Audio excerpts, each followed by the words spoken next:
bespoke radio for the masses. Headline edition, July 8, 1947. The Army Air Forces has announced that a flying disc has been found and is now in the possession of the Army. If the game is rigged, change the game. Game changer. I occasionally think how quickly our differences worldwide would vanish if we were facing an alien threat from outside this world. This is Fade to Black with your host, Jimmy Church, on the Game Changer Radio Network and KGRA, the Global Radio Alliance. I need your help to get to the year 1985. You're listening to Fade to Black with Jimmy Church on the Game Changer Network. Good evening. Fade to Black.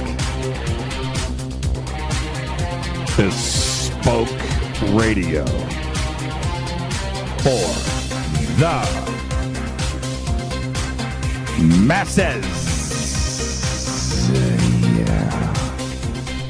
Yeah. How you doing? Today's Tuesday, April 9th, 2019. 99 days into the new year, just 266 days left. We are live.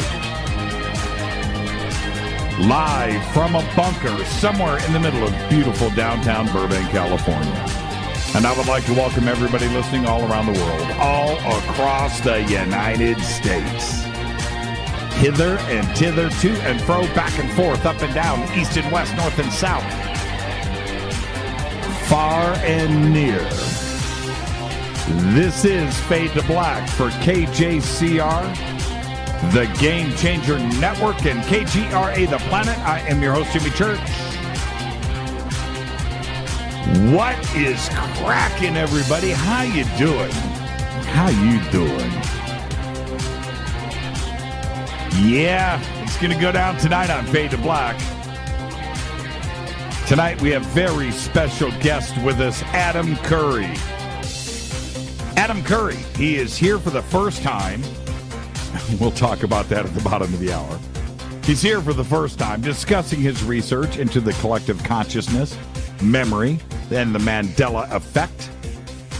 And stay tuned, kids, because tonight we are going to do an experiment with all of you. We're going to do that live, and more on that in just a bit. And I'm going to let you know, I didn't want to pollute things, so I don't know. I don't know what the experiment is. I don't know how it's going to play out, because I'm going to do it with all of you at the same time. And so get ready for that. I cannot wait to see what's going to happen. So we're going to do that tonight. It'll be a Mandela Effect experiment tonight with all of you live. And I do want to remind everybody, tomorrow night, UFO researcher and author M.J. Banias is going to be here. And we're going to talk about his new book. It is called The UFO People. And Thursday night is another Fader night with open lines all night long. That is our week here. Last night we had Billy Carson. Great week. Here on Fade to Black, and we managed to do that every single week, don't we? Just absolutely amazing programming and broadcasting here on Fade to Black. Okay, so there you go. That's our week, and let's get this night started. Follow me on Twitter at JChurchRadio. That's step number 1 at JChurchRadio. All of the new listeners out there that are tuning in tonight for the first time, this is a fully interactive show. Twitter is always up and live in front of me. So follow me on Twitter at JChurchRadio. The conversation is called The Sandbox. It is hashtag F2BQ. And it's weird. I'm sitting here looking at Twitter and Jim just tweeted, "Is there a show tonight?" It's just like, dude, are you listening? Oh, man. Oh, maybe I didn't tweet out, or we forgot to tweet out, but everybody else here is participating there, Jim, except for you. All right. So Twitter, the hashtag F2B is the sandbox. Okay. And that's where those conversations occur. And then we have 2 chat rooms, one over at Spreaker and one over at KGRA, The Planet. Little programming note. And, you can follow, like, and subscribe all of our social media over at jimmychurchradio.com. Email is jimmy@jimmychurchradio.com. Today, I installed a new console. Right? It's right here. Big, too. Oh, man. And I had gremlins that popped up in my Old Faithful, and what's weird is I have a bunch of consoles that are stacked up against the wall down here in the bunker. And some were new, some were never used, some were used, whatever. But it just came down to it, I guess, after a few years. So luckily, I just had a spare 16-channel Mackie leaning up against the wall that was never used. And and it's big, too, and I didn't want to. But anyway, so everything is just sounding crisp and clear, and those gremlins are gone. I can't believe it. Okay. All right. Let's see. Where am I? Let's just get straight to the breaking news.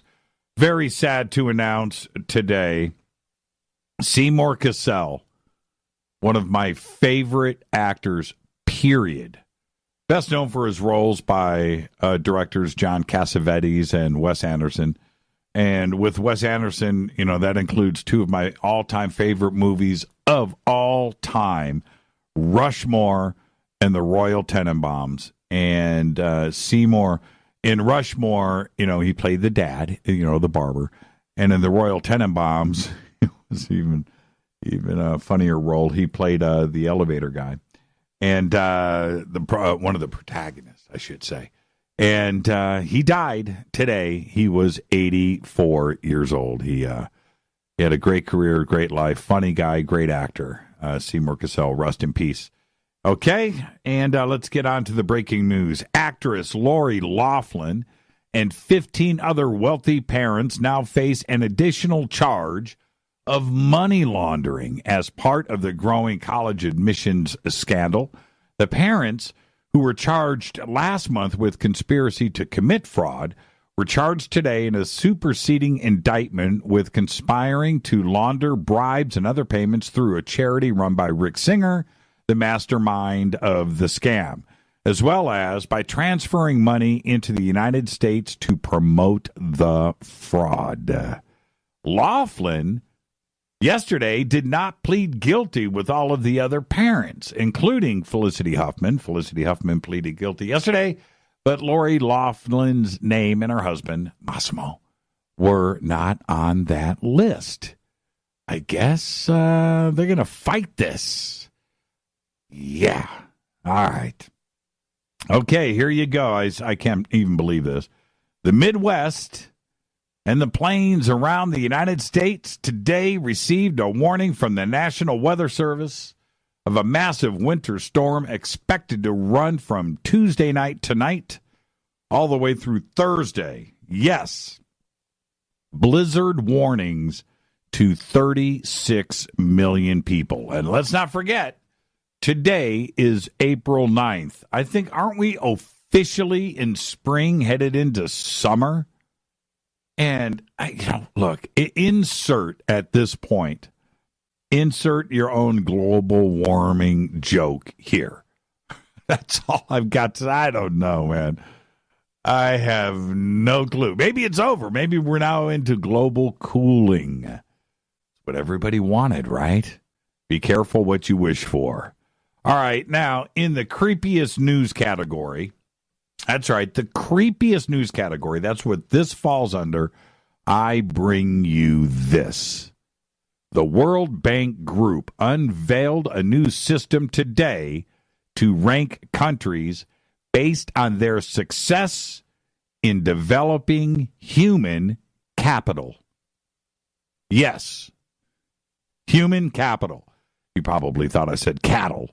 I didn't, but I probably should have. But anyway, The bank's Human Capital Index showed poor African countries fared the worst in the rankings, with Chad and South Sudan taking the two lowest spots, while Singapore topped the list, followed by South Korea at number 2 and Japan at number 3 and Hong Kong at number 4. The Human Capital Index. 1984 is here. All right, huge news is coming tomorrow. All right? Are you ready for this? Tomorrow, on April 10th, scientists from the Event Horizon Telescope collaboration will present for the first time the first image ever of a black hole. In their attempt to capture an image of a black hole, scientists combine the power of 8 radio telescopes around the world using very long baseline, are you ready? Interferometry, and focused it on Sagittarius A, which is 26,000 light years away. Now, apparently, in the media prelude announcement to tomorrow's huge announcement and the release of this image, well, just let me say this. This is quite possibly the biggest news that's going to hit in a very, very, very long time. So let's see what happens tomorrow on April 10th. I'm excited. Sagittarius A, 26,000 light years away. Why can't they shoot the black hole that's in the center of our Milky Way? Yeah, I don't know. Okay, so there you go. It's going down tomorrow on April 10th. Now, I want to remind everybody to get the Surfer music streaming app. That's surfr.fm. Surfer, the Surfer music streaming app. It's totally free to download, totally free to use, and you don't give up any of your personal information, any private stuff, email, nothing like that. All you do is download it, start listening to music. Click on the banners over at jimmychurchradio.com. It's right there, Surfer. And if you want to go to the website, just go to surfr.fm. Just download it. Android, Apple, everything is right there. Now, tonight, Adam Curry is with us. Adam Curry is going to be at Contact in the Desert this May 31st through June 3rd in Indian Wells, Palm Springs, California. And, of course, we will be there. And it will be at the Renaissance Indian Wells Resort and Spa. Tickets and info are over at contactinthedesert.com. We are doing 3 events that weekend, 3 Fade to Black events. Of course, we're broadcasting live on Friday night with a studio audience like we do every year. Saturday night, I am hosting the awards dinner, and you need to get separate tickets for that. And I encourage all of you to go and do that because I want all Fadernauts there in your Fade to Black T-shirts. And that's Saturday night. And then Sunday night, I'm hosting the closing panel that I do every year on Sunday night, and then the closing ceremonies, which will be right after that. Okay, and then coming up, it is our 2019 Soul Tech Conference. It is over the July 4th weekend at the Sunrise Ranch in beautiful Loveland, Colorado. You can sign up for tickets and info right now at soultechgathering.com. We've got a beautiful website right there for you to check out. You can click on the banners or just punch in soultechgathering.com. And we've got a full schedule and bios, all the speakers, all the events, everything that we've got planned, and, of course, accommodations and food and all of that. Everything that you need is right there.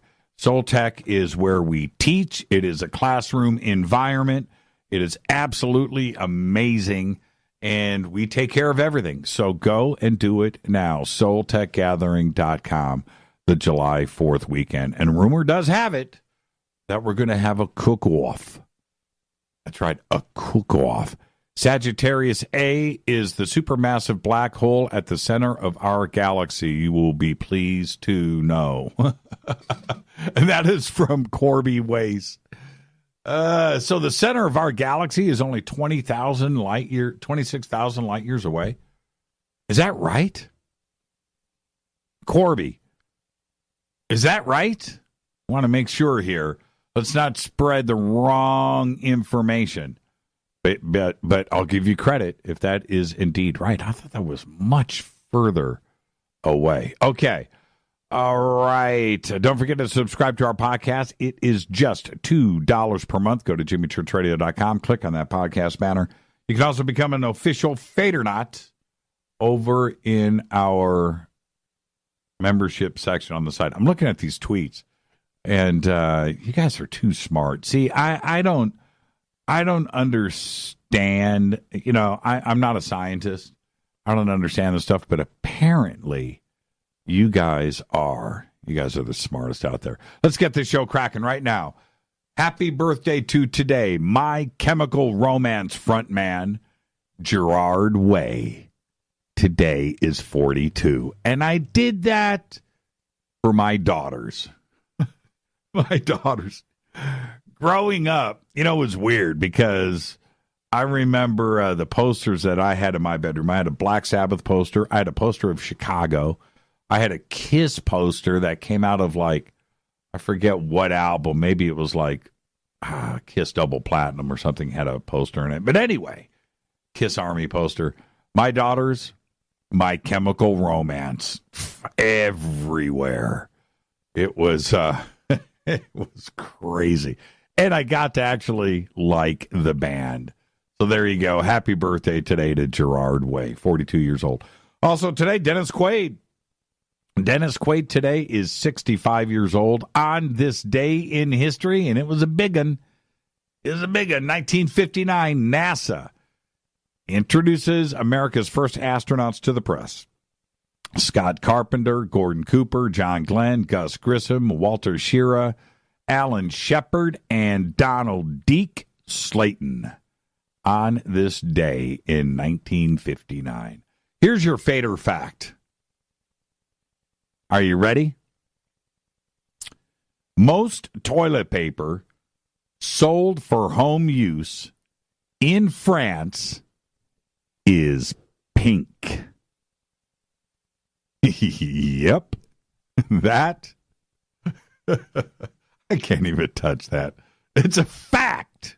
All right. Tonight, very special guest, Adam Curry, is here. And he is here for the first time. And we will be discussing all of his research into the collective consciousness and memory and what consciousness is and the Mandela effect and all of his exciting research that he has been doing over the years. So that is tonight. And later on in the show, we will be performing an experiment with all of you. So get ready for that, and we'll get the results of the experiment tonight from you during the show. Tomorrow night, UFO researcher and author MJ Banias is here, and we're going to talk about his new book, The UFO People. It is a fascinating read, and I believe it releases tomorrow. Yeah, it might be tomorrow. Maybe Thursday. Tomorrow. Yeah, The UFO People. I got the advance copy. I've already read it. It's a great read. Thursday night is another Fader night with open lines all night long. And this is the point of the show every night where I take a sip of my River Moon coffee. And yeah, it's a plug. They are a sponsor. It is truly the best coffee in the world. Fade to Black Blend. Go to rivermooncoffee.com, Fade to Black Blend, and use your promo code. It is F2 Blend. F2, it's F2B Blend, F2 Blend, F2B Blend is the promo code, and you will get 15% off of your order right now. Okay? It is the best coffee in the world. It seriously is. And I need it. And the reason why I need it is this. I am constantly thinking about what is consciousness. What is it? It's one of the most debated subjects, period. Not only in our community, but with science, religion, philosophy. Everybody's arguing. Everybody knows. But nobody really knows the true answer. Right? Although it seems like we're getting close. And And I have talked and talked and talked about when I address these very simple issues, downloading our memories onto a chip, immortality, or maybe to travel the stars, interstellar, maybe move us into an android body or robot, whatever. Would you do it? I ask these questions all the time. And I'm wondering, because I love the movie Tron. Watch the original movie Tron. And that lays it out right there, right? But what about what makes you you? How does that transfer? You see, here's the thing, and here's the real deal. We all have brains, right? Allegedly. Which we do. We all have brains. And they all operate the same, allegedly, right? They do. And if that is the case, where all of the neurons and all of those connections and the billions and billions of points and the trillions of things that are happening at any moment, that essentially everything is operating the same way, much like a computer, by the way. Well, if that is the case, then why aren't we all just the same? Why are we robots? Right? Making all the same decisions, liking all the same things. Not even liking. Right? What makes us different? We can't figure that part out. That possibly everything that we do, over periods of time, and I'm talking about seconds, nanoseconds, that everything that we do, that it's so complex that complexity is what makes us different. That's one idea, and it kind of makes sense, but I don't even go down that road because that's a mechanical road. We see, we hear, we taste, and feel things differently. We don't feel them all the same. And it's really a simple concept. I like black pants, you like blue. I don't know what the difference. We see the same colors, but we see those colors differently. What appeals to you? Why do I hate Brussels sprouts? And I'll watch people shovel Brussels. Just it's like, oh, that's the most. I can't even stand the smell, right? But that's what makes us all different. It's a fundamental thing. And when I crack the joke, God invented vanilla and chocolate ice cream so we could all make choices, right? Well, think about that statement, God invented. You see, one side of science actually thinks that all of nature is mechanical. It's mechanical, right? It's ones and zeros. It's math. It just happens. Literally, nature runs like a machine. That nature is a machine. That nature is mechanical, which includes us. And this is where the debate gets nasty. It does, because it doesn't make any sense, does it? And that consciousness part that makes us us, if it's not really part of what is electrical and what is mechanical, which I just don't think that it is. I don't, but I don't have all the answers, right? Then what happens to that consciousness? Where does it go? Well, again, that's another debate. And it gets bigger and more complicated as we start to look at it and try to answer these questions and ask more questions. So it comes down to some fundamental things here. What will it take to get the answer? What will it take?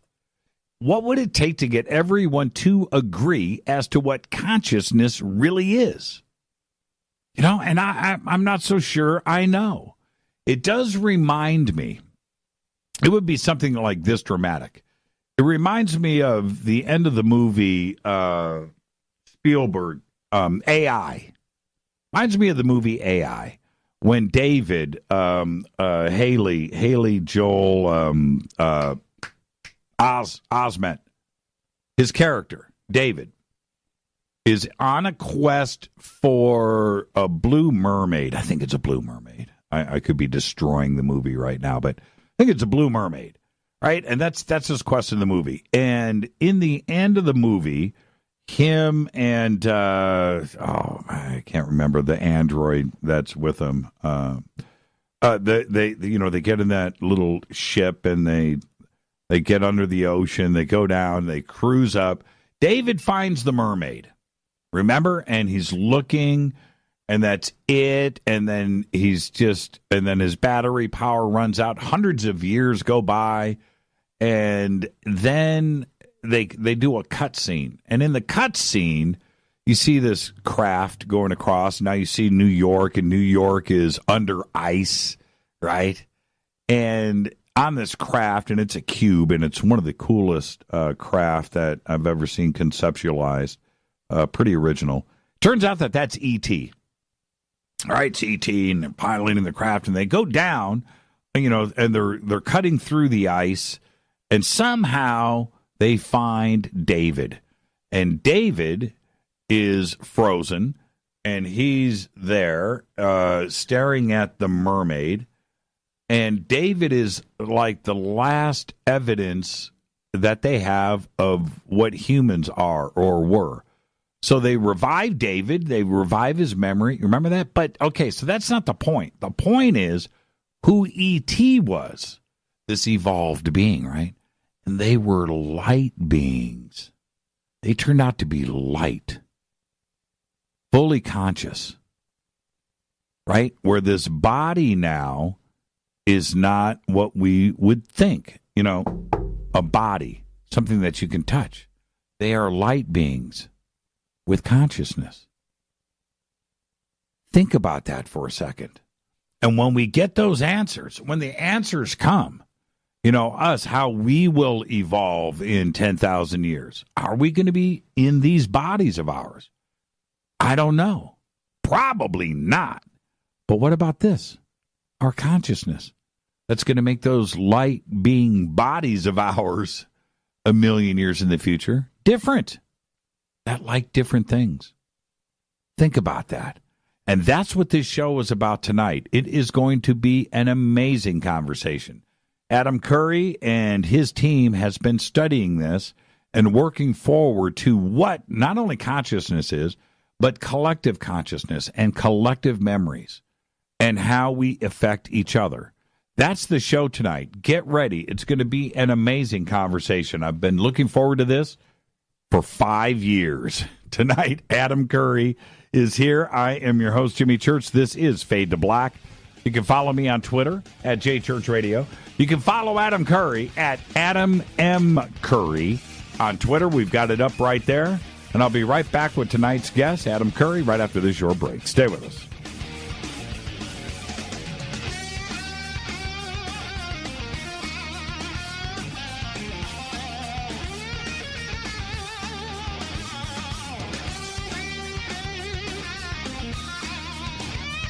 All right, welcome back. Fade to Black. I am your host, Jimmy Church. I cannot wait for this show to get started. Tomorrow night, MJ Benias is going to be here. Going to talk about his new book, The UFO People. Thursday is another Fader night. Open lines all night long. Tonight, it's Adam Curry. Adam is an inventor. He's a tech entrepreneur in Silicon Valley. His background is in traditional hardware and software startups, and in the scientific study of consciousness, having spent over 10 years in its research community at places like Princeton University's Pear Lab and the Institute of Noetic Sciences. He got a start in tech at the age of 17 when MIT named an asteroid after him for inventing a new seismology device based on electrogravitics. His work has been featured on Through the Wormhole, Vice, and elsewhere. Currently, he is co-founder and manager of several companies based on new paradigm science, including Entangled, which is a mobile app that explores global consciousness.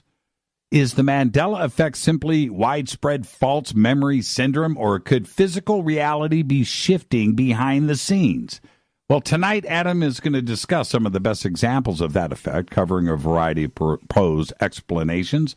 And we're going to talk about some of his adventures attempting to create mini Mandela effects You never know what might happen on the show tonight, right? So get ready. We're going to do all of this tonight. And I would like to welcome for the first time to Fade to Black, Adam Curry. Adam, good evening, man. How are you? Good, Jimmy. Thanks for having me. You know what? This is where, first off, I get to give you the first-time guest disclaimer. So let's get that out of the way first, okay? Which is, it's just you and me sitting on my couch having a conversation as friends. And where that conversation starts, it starts. Where it ends, it ends. But we're going to end as friends. Okay, that's the disclaimer. So you ready to go? Sounds good. Okay, this is where we're going to start, young man. 5 years I've been trying to get you on this show. 5 years. And I need you to back me up on that BS. Where every opportunity where you and I have hung out, I have said, Adam, let's go. It's go time. And you said to me, and this is where I'm going to throw you under the bus. Soon, Jimmy. It's going to be a couple of months, but I'm just about ready. And I've been pursuing you forever. And so you know what this show means to me tonight. And it's been 5 long years. And you need to back me up. How long have I been chasing you down? About 5 long years, but I'm not that easy. No, you're not. And this is the thing. I've been following you. You know, we've been friends this whole time and acquaintances, and we've got a lot of mutual friends between us. And I've been trying to keep the pressure on because as I've been following your research, I've been getting more and more excited. But at the same time, the world has been tripping out too at the same, and I've been watching this happen, knowing what you are working on, and I just needed to get you on the show. This audience needs to know what you're working on because it will help them try to figure out what is happening right now because everybody's tripping. Yeah, well, I have a bad habit of creating devices or ideas or something like that that's about 10 years too early to hit the wave of interest. Right. But because I've been, I think, doing the consciousness and the mobile app stuff for so long that now might actually be a situation in which time is in my favor.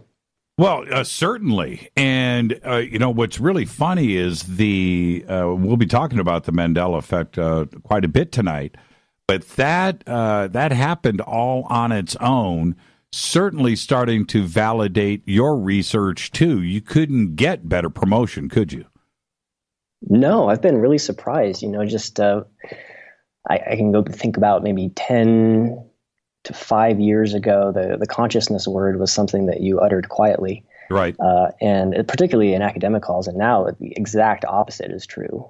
There's nothing short of a miniature revolution happening in certain academic halls surrounding consciousness and certainly in the public in general. It's really exciting. Yeah, I remember you telling me, this was quite a while ago, and you telling me about how your software and this thing that you were working on could prove or help to show that this is possible and this is real. And that was a good solid 2 years before the Mandela effect took hold. But it was exactly what you were trying to suggest to everybody what was going on, right? That's right. The consciousness effects that I was looking at was probably related to something like how a Mandela effect could exist. We'll get into the details of that a little bit later. Sure. And so here we are tonight. Now, we're going to be talking about some pretty complex subjects, and nothing is more complex than consciousness, mind, collective memories, and collective consciousness. These are very complex, philosophical and scientific. I almost said debate. Actually, it is. Actually, that's exactly what it is.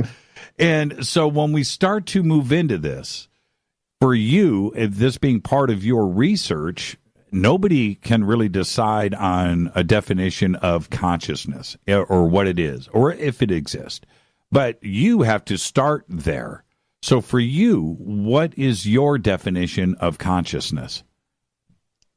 It's a famously difficult definition to provide. But to me, consciousness means our minds. It means the nature of our minds. It means our thoughts and our intentions. It's also the subjective side of our world, our feelings, our desires, our responses, our internal world, our internality. And the question of what is consciousness would be answered differently depending on not just who you ask, but when you ask. So in the ancient world, figure up until about the 1700s, consciousness or mind was regarded to be sort of inextricable from God or from some sort of divine intelligence in the cosmos. And those things and the physical world went together in a slightly mysterious, but in a way that was a good fit. And then in about the 1700s, you had Descartes come out with his dualism, right? And what he was trying to do is basically create a political, basically broker a political détente between the church, who regarded the mind and the natural world as their own domain, and burgeoning science, who were trying to explain things, phenomena, in some sort of consistent scientific framework. And rather than burn the scientists at the stake, Descartes basically suggested something like dualism, and that is the idea that the mind or consciousness was separate from the physical world, but that God sort of breathed that consciousness into the world in the first place. And you really had... And his famous quote, right? "Therefore I am." Right. And this kind of got codified in Newton, who created the sort of Newtonian mechanics, or the clockwork universe, where the whole cosmos was seen as this sort of billiard ball clockwork universe, and it was God's idea that sort of set it into motion. And that worked really well until about the end of the last century, so around the 1900s. And what happened then is you got materialism, and that's sort of the dominant paradigm. So if you were to ask what is consciousness today in materialism, which, by the way, is the idea that there is no mind, that everything that exists can be explained solely in terms of the known properties of matter. So if you were to ask what is consciousness today, the materialist perspective would be that there is no such thing. Consciousness is an illusion, right? It's what would be known as an epiphenomena of the brain, meaning it's a secondary, unimportant side effect of chemical and electrical activity happening inside the organ we call the brain. Right. And that has basically been the answer that mainstream science would provide for the last 100 or so years. But that's changing. It is changing. And see, this is when we talk about there are, some egocentric, rock stars out there like Dawkins, who has got, a huge following that believes in everything that he says. It's almost cult-like, you know what I mean?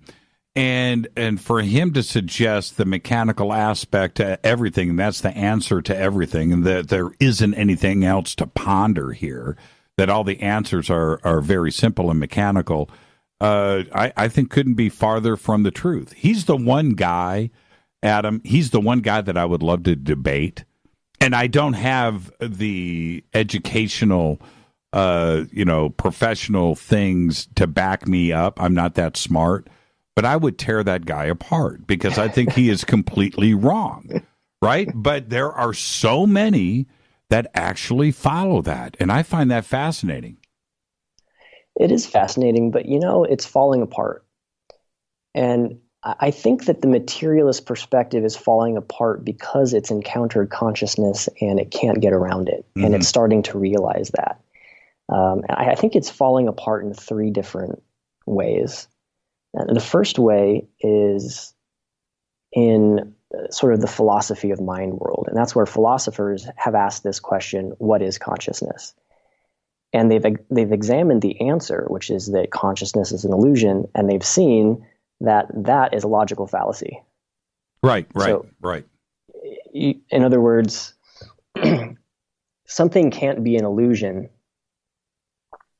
If something isn't real, then it's not an illusion. So the question becomes, an illusion to whom, right? If consciousness is an illusion, who's experiencing the illusion? So it presupposes the existence of consciousness to explain that consciousness doesn't exist, which of course is ridiculous. Right. And if you look at it that way, from Dawkins' point of view, then his view is taken apart. Now, I like to listen to everybody and get ideas from them, and I certainly get ideas from Dawkins, but his whole thing falls apart in that if it was all just electricity and the neurons are firing off and all those connections in our brains are just doing the same thing and everybody else is doing the same thing, then we would all be the same, right? And that's it. There wouldn't be any differences between us, including him and his opinions that he has that make him him. Well, then I would be like him and there wouldn't be anybody to argue against his point. Therefore, it invalidates everything that he stands for. But you can't get him to listen to that. Right? Am I making... Do you understand that's right. my Well, point? from his point of view, he isn't making a rational argument so much as he's experiencing the illusion of having what he calls a rational argument. Right. Yeah. Based on deterministic factors that were set in motion, long before he had a brain. So, I mean, it falls apart. And they kind of admit it these days anyway. It even goes beyond that, though. There was a lot of hope that neuroscience, with its sophisticated imaging and fMRI techniques and so forth, would identify, quote unquote, where consciousness comes from in the brain. But it's really only deepened the mystery, because the more we look at the brain and the more closely we look, the more we realize that we can't really find where consciousness is. Like, there's parts of the brain that are associated with different functions and memories, of course, but the big mystery, what's called the hard problem of consciousness, is this. Why, in the first place, is subjectivity attendant to brain function? Meaning, you could just have a brain that does its chemical thing back and forth, but couldn't it just do that without having this complex inner world called subjectivity? Mm-hmm. Like, why are there feelings and thoughts and values, Sadness, happiness, exactly, right, associated to cells firing? It completely fails to explain the existence of an inner world to the material side of, in this case, our brains or our bodies. Well, okay, so then let's take this one step further. Could consciousness, and this is one of their arguments, I would like your opinion on this, could consciousness just develop because of the complexity of the electricity that is going on? That it is a side, project that is evolved from the complexities of the brain. That's one point. And then what about plants? Right? Are plants conscious? Do they have a consciousness without a brain? Right? I'm glad you asked that question. So there's two parts of that. So the first part, could consciousness emerge as a result of increasingly complex physical structures? And the answer could be maybe. And there's a neuroscientist, Giulio Tononi, University of Wisconsin, who believes that very thing. In fact, he has set up experiments that actually suggest that, meaning that from his point of view, any sufficiently informationally self-integrated, and that's a hard one to explain, but just imagine complexity, system in the universe would have a degree of consciousness, which he calls phi, attendant to it. So the more physically or materially or informationally integrated and complex a thing, the more you, in his theory, would have consciousness as emergent. But what's valuable about his approach is that he sees all of the physical world as something like proto-consciousness, meaning consciousness is like a fundamental thing, a fundamental, inextricable part of the physical world. Mm-hmm. But it's that complexity that gives rise from that proto-consciousness to consciousness and that first-person perspective. Does that make sense? Yeah, it does. It does. And okay, so then, if consciousness doesn't necessarily reside on something physical, right? Mm-hmm. You don't necessarily need a physical body where, after you die, your consciousness survives and it's out there and maybe attaches itself to goes and finds another host or whatever, or reincarnates, goes to another planet or another universe. We don't know the answers to these questions. But if that is the case, then what would it take to prove that consciousness exists, to silence those out there if it's something that isn't measured, right? If it's indeed not physical? Well, to prove something exists is one thing, and it's difficult. But to silence critics is something else, and that's almost impossible. Right. I mean, what would it take? I mean, that's it's like my ultimate question. What would it take to get everybody to agree what consciousness is? Yeah. Well, regarding the idea that consciousness is non-physical, there's about 5 decades of really robust laboratory-grade parapsychology experiments that would suggest that consciousness is something like a non-physical or informational system, meaning it can do things that aren't physically explained by the standard model of physics. Right. And there's all different ways that you can slice that research. There are multiple meta-analysis of this are suggesting evidence greater than 1 in several billion to 1 in several trillion. So from my point of view, and from every reasonable sort of point of view, scientifically, the idea of non-physical consciousness is quite established. You have in front of you instead something like a social challenge, meaning to get new information into consensus reality or to adjust the paradigm in some sort of way is a longer process that is not based in evidence as much as we like to think it is, but is based on social factors.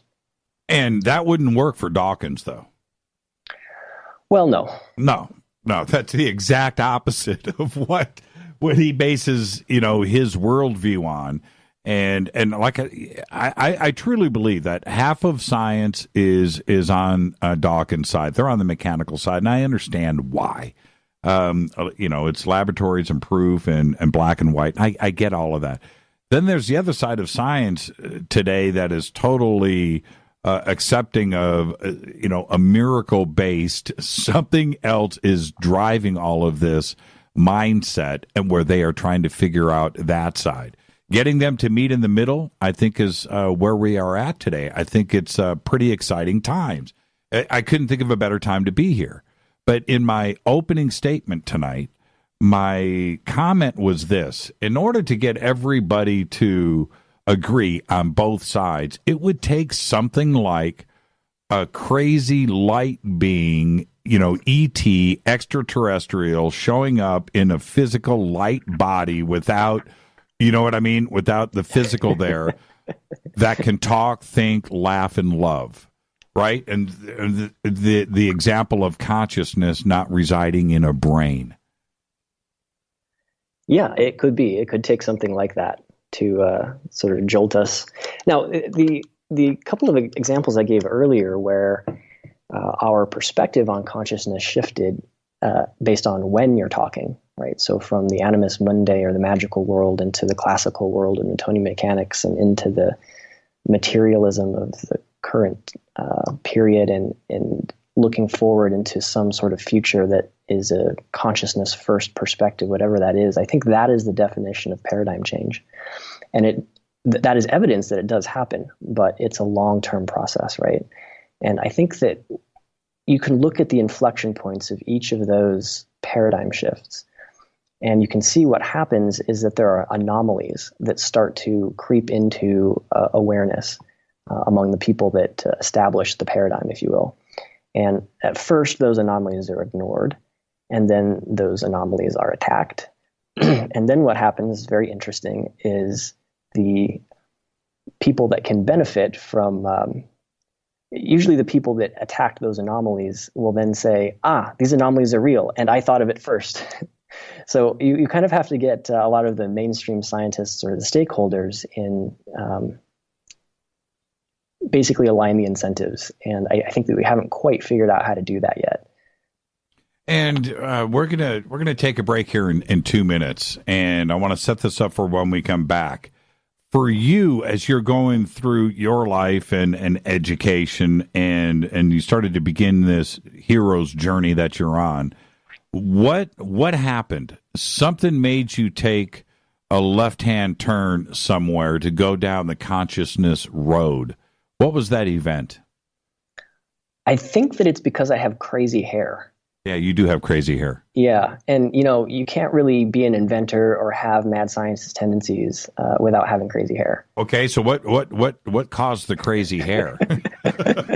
I'll get the answer out of you. Did I have crazy hair first, or did this stuff cause the crazy hair? I don't know. Right, exactly. I'm not really any longer interested in trying to prove this stuff to anyone. I'm certainly not going to impact mainstream science in any traditional way. I'm more interested in figuring out how things work, building cool stuff, and being playful. And that's more of a reflection of my personality and how I've come to kind of approach these anomalous subject matters as I become an adult. But yeah, I mean, the origin of my interest in these things are kind of interesting. Maybe we can get into that a little bit in the next segment. Well, I mean, was it, did you have some kind of crazy mind experiment? Did you have a talent?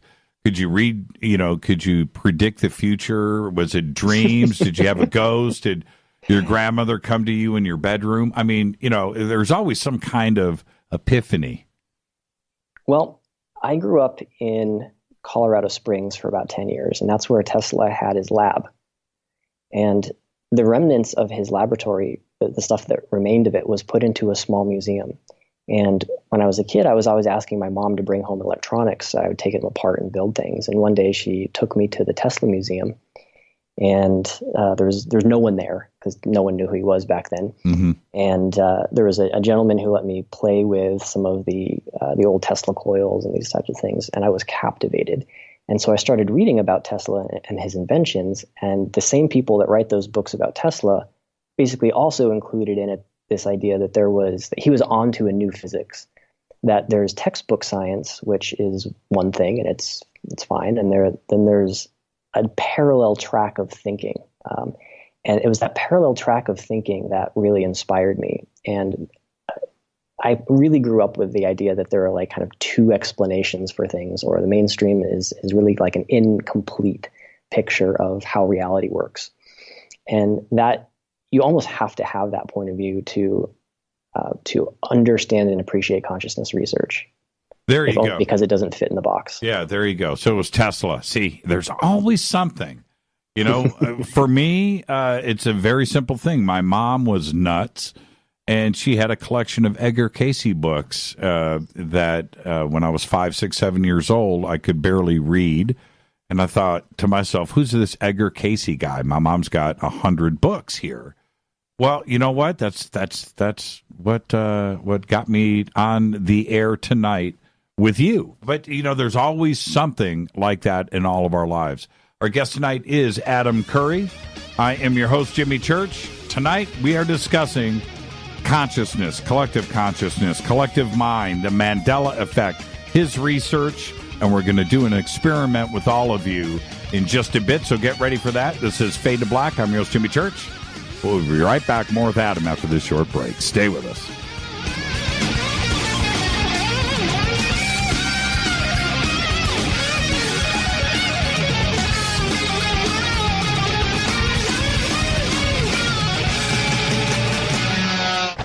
All right, welcome back. Fade to Black. I'm your host, Jimmy Church. Follow me on Twitter at JChurchRadio.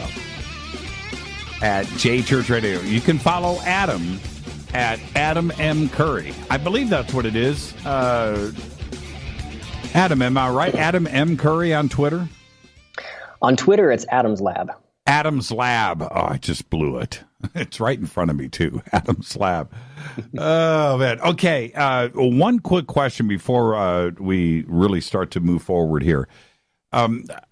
If you could download or upload your brain onto a chip and then kill yourself, would you do it? The answer is no. Would you? If I could go with it, right? Me, my id, my consciousness. If that's the question, right? I understand downloading or uploading memories, right? Right? That makes sense to me, right? A neural interface, everybody's working on it. Okay, I get that part. But what about what makes you you? That's the thing. I don't know. They'd have to convince me. And that is a central mystery of consciousness, is that there is something like what it feels like to be Jimmy. That's and it. you have to be prepared to give that up. That's right. If you're going to upload your brain somehow into a computer chip. Yeah, and you go back. I love the original movie Tron. The concept of that and living on a chip and just hanging out like that and no disease or colds or any of that stuff, right? You just exist. But there's a fundamental thing that's missing in that is how did the id make it? Right? That's the thing. That's it's never really addressed. How do you transfer that? And if they convince me of that, I think it's go time. I think I would do it. Yeah, you could just jack directly into your mic setup there. Yeah, seriously. And just think about that. Now, what the fundamental philosophical questions enter in, like immortality, but just imagine being able to learn forever, right? To learn forever. My biggest dream, if I won the lottery tomorrow, everybody talks about doing this. You know what I would do? If I won the lottery tomorrow, I would go to school. I would go to school till I died. That's what I would do. I would go to school. I would just sit and learn every single day. That's what I would do. I build my own university. That's what I would do. I wouldn't do what everybody else thinks that they would do with that money. I would go and learn. And that's the part of being immortal, right? Just acquiring knowledge forever. Oh, man, holy mackerel. Yeah. Okay, so now let's get to the Mandela effect and what it is. There is the pop culture version of it. And then there's the other things that could be causing it, right? What could it be? Is it interference from a parallel world or whatever, or time travelers coming back and altering things? I don't know. But for you, what is the Mandela effect? Do you know that there's a technical term for the Mandela effect? Now there probably is. What is it? It's alter vu. Alter vu? Oh, really? Mm-hmm. Okay, the Superman Bizarro World version of Deja Vu. That's right. Do you know about the four vus? No, lay it on me. Okay, this will be a freebie. It's pretty cool. So deja vu, we're all familiar with, right? That's where the unfamiliar is strangely familiar. So you walk into a strange house and you feel like you recognize the rooms. That's deja vu. Jamais vu is the opposite of deja vu, and that's where the familiar seems unfamiliar. So that would be, for example, where you go into your own house and the rooms you don't recognize. Presque vu is that feeling when you're trying to remember something and it's on the tip of your tongue, but it's not coming to you, but you feel like you know what it is. That's presque vu. And then alter vu is when you remember reality differently than it appears to be. So you have a memory of something that, in fact, is not true. And that is a technical term for the Mandela effect. Now, okay, so that's, do you agree with alter vu? Well, there's no question that the phenomena of people remembering something that is not true is real, right? I mean, I'm guilty of that all the time. The Mandela effect itself has been around, at least it was codified in about 2009 by a woman named Fiona Broome. And it pertained to the fact that a number of people remember Nelson Mandela as having died in prison in South Africa, not from illness in 2013. And so I think she put up a website and just made it known that she has distinct memories that Nelson Mandela died in prison, and it turns out that a whole bunch of people also have that memory. In fact, remembered a funeral. Exactly. Yeah. Even remember seeing a funeral procession on television, which is hard to explain. Right. Very hard to explain. Well, in the definition of alter view, that seems pretty hard and fast in that state the definition again. Okay. Alter view is when you remember reality differently than it appears to be. Okay, so I think you said it earlier a little bit different. You didn't say appears. You said that things that weren't real or didn't happen, right? A very hard and fast. Well, you could remember reality differently than it is, right? Right. Okay, so then suggesting that the real versions of this are in fact the truth, right? And that's kind of hard to accept. To accept for many. Yeah, to accept for me. I mean, only because I've got my own memories of certain things. Now, I'm not going to go down the list of thousands of Mandela effects out there, and we've all seen those lists, and I don't agree with the majority of those. But there are a couple of things that I know for a fact with my memory that I know, and nobody's going to change that and tell me, well, here's the evidence of it. Well, it doesn't change my memory, and I know where I was and so forth. And when we look at the world where millions of people have these same issues, are millions of people crazy, or is there something else going on? Well, one characteristic of all of the Mandela effects to me is that they're very easy to explain.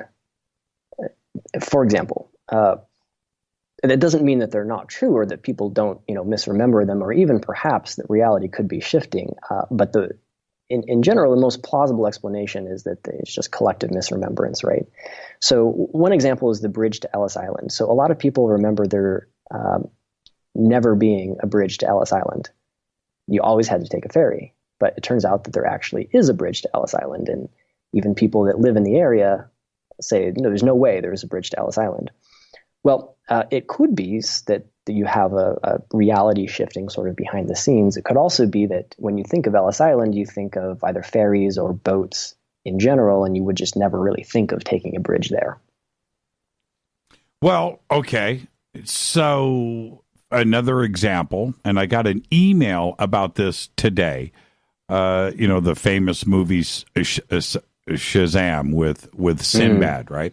So I got an email today from someone, I don't want to read it, but I can certainly paraphrase, that she remembers watching Shazam with her kids, with Sinbad, and the movie was great, and they really loved it.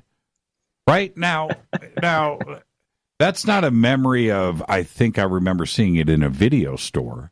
Right, I remember hearing about it, but saying that you watched it many times with your children and it was great. Now that's a whole nother type of Mandela effect. Then that one got me because I remember that movie as well. Somebody sent me an email of the movie in their video collection with a list of their recorded. They had all of their movies cataloged that they copied on videotape.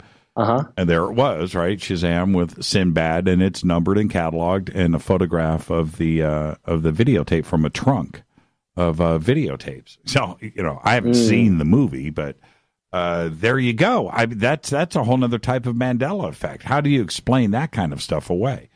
Are you saying, a good one. Yeah, and you remember the movie yourself. So for you, how do you start to justify your false memory? I would basically just call it my false memory. I'm kind of more interested in like hypothetical explanations for how something like this could be possible. Such as? Well, when it comes to possible explanations, there's one of the things that's fun about the Mandela effect is that there's so many theories behind it floated. So the first one, of course, is the collective misremembering theory. And that's basically that You have to acknowledge that there are false memories or cognitive biases or incorrect memories, and there are things about certain of these Mandela effects that might give large swaths of the population reason to misremember it. For example, one of them is that a lot of people remember there being 52 states, not 50 states. Interesting, but it kind of makes sense that the Alaska and Hawaii, the non-continental United States, might be in their minds, and they might be adding those 2 to 50 to come up with 52. Another one, and probably the most common theory that's floated, is the theory of parallel realities in different forms. Probably the one you've heard the most about, right? Mm-hmm. Okay. So parallel realities, also called the many worlds theory or the multiverse theory, is basically the idea that alternate histories and futures are real.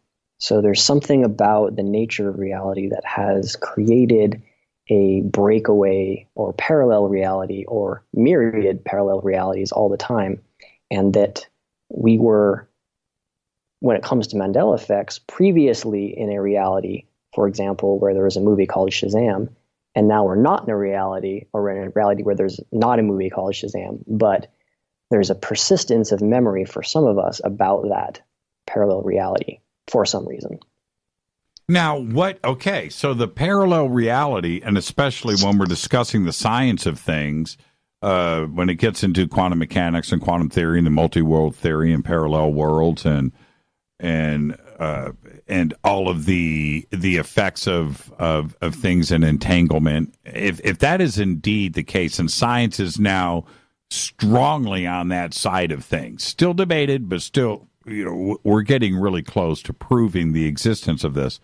Well, then, in a parallel world right next to us where the movie Shazam was made with Sinbad, maybe not in our timeline, but something causes an interference where it blips across and affects, and some people are then seeing this version of that parallel world, and it becomes part of their memory. That parallel world returns to where it came from, so now there's no evidence of what everybody saw, but they still have the memory. That is about as possible as anything I could lay out there for the Mandela effect, and I'm comfortable with it. I seriously am, Adam. Yeah. I seriously am. Well, it could be. I mean, the reason why we got parallel realities or the multiverse theory in the first place is because it was a way for experimental physicists to reconcile a lot of difficult to explain things like randomness and action at a distance. That's right. At a cosmological scale. Sure. And so, I mean, there's reasons why these, like good scientific reasons why these are floated. There are criticisms. One is that where does it end, right? So it kind of violates Occam's razor in the sense that you could have gazillions of parallel realities splitting off, and maybe or maybe not to decohere or to rejoin. And then it's also very unclear as to when and where and how these things split off. So that's a criticism. You also might violate notions, which might be antiquated anyway, of conservation of energy, if you're splitting off all of these different universes. And there's rebuttals to that too. But yeah, I mean, there's the parallel realities is a very interesting and compelling argument. There's some who believe that CERN their experiments are actually causing these parallel realities to sort of splinter and fracture. I don't really have any evidence of that. I'm not sure really where that idea comes from, but I'm just putting it out there because it is floated as an explanation. We've discussed it many times on this show. Yeah, many, many times on the show. And that's another, well, that's a whole nother show actually altogether. Yeah. But the reason why I think all of us are concerned about CERN, no pun intended, that we're so concerned about it is that when your goal is to accidentally, at the speed of light, create mini black holes and not knowing the outcome of said experiment or the implications of it, or dissolving Switzerland into another world, right? That doing these kinds of experiments, which I understand that we need to do this, but we don't know the effects, right? And could there have been the piercing of a parallel world or opening up portals or allowing things into our world that we didn't intend for, and we certainly don't have any control over it? And could that be the possibility of some of these shifted memories of our past? Well, again, I'm okay with that. I'm okay with postulating that, I should say. Yeah, who knows? I mean, I definitely believe that the CERN boys are up to some very non-standard model, unconventional experiments. That's not really what they're telling the public. You don't have giant counter-rotating magnetic fields and not get bizarre effects that can't be explained, right? You study UFOs, you know what giant counter-rotating magnetic fields and plasma go into, right? Yeah. Whether or not that's creating the alternate realities, I mean, that's just, I can't do anything more than speculate, but it's interesting. As far as like more parsimonious explanations that are still kind of wildly speculative, but maybe a better fit in my mind, the simulation theory or the simulation argument is a good one too. Yeah, I study this stuff all the time, and I love it. I love it when these physicists and theoretical physicists and philosophers start to go at it in these debates when they're discussing consciousness or simulation theory, and quantum mechanics and quantum theory and string theory. It is amazing to have all of these great minds not agree. I mean. If there's one thing that great minds do, it's not agree. Oh, they just go at it. They really, really do. And they come from a foundation of strong academics, and they are very tough to bend, right? And it's, you know, when you get a physicist, a career professional physicist and theoretical physicist going at it and throwing a philosopher and start to discuss the universe and simulation theory, oh man, I love it. It's nothing better.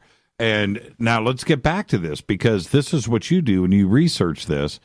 Your software, which is called Entangled, right? Mm-hmm. Your software, as you started to develop this, what was the intention? What were you trying to achieve with the software? Well, it was basically to show twofold. One, to give people a hands-on experience of consciousness affecting physical reality, A, and B, to expand the level of inquiry in consciousness research to a global scale. And I should probably step back and explain a little bit about the origin of of Entangled, because it'll start to make sense that way. Sure. Okay.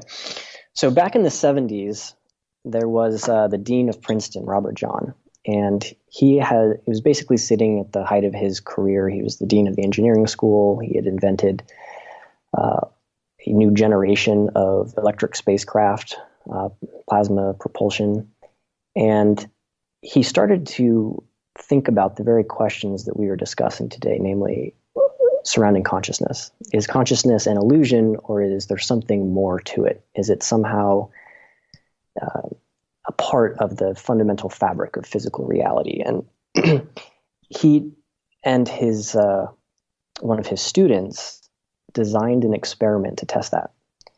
And that experiment, now famous, is using random number generators. So random number generators are not computer programs, but they convert physical phenomena like quantum tunneling or something like that into a series of unpredictable ones and zeros. And because of what we know about quantum mechanics, those series of ones and zeros are intrinsically random, and there's good ways to shield it.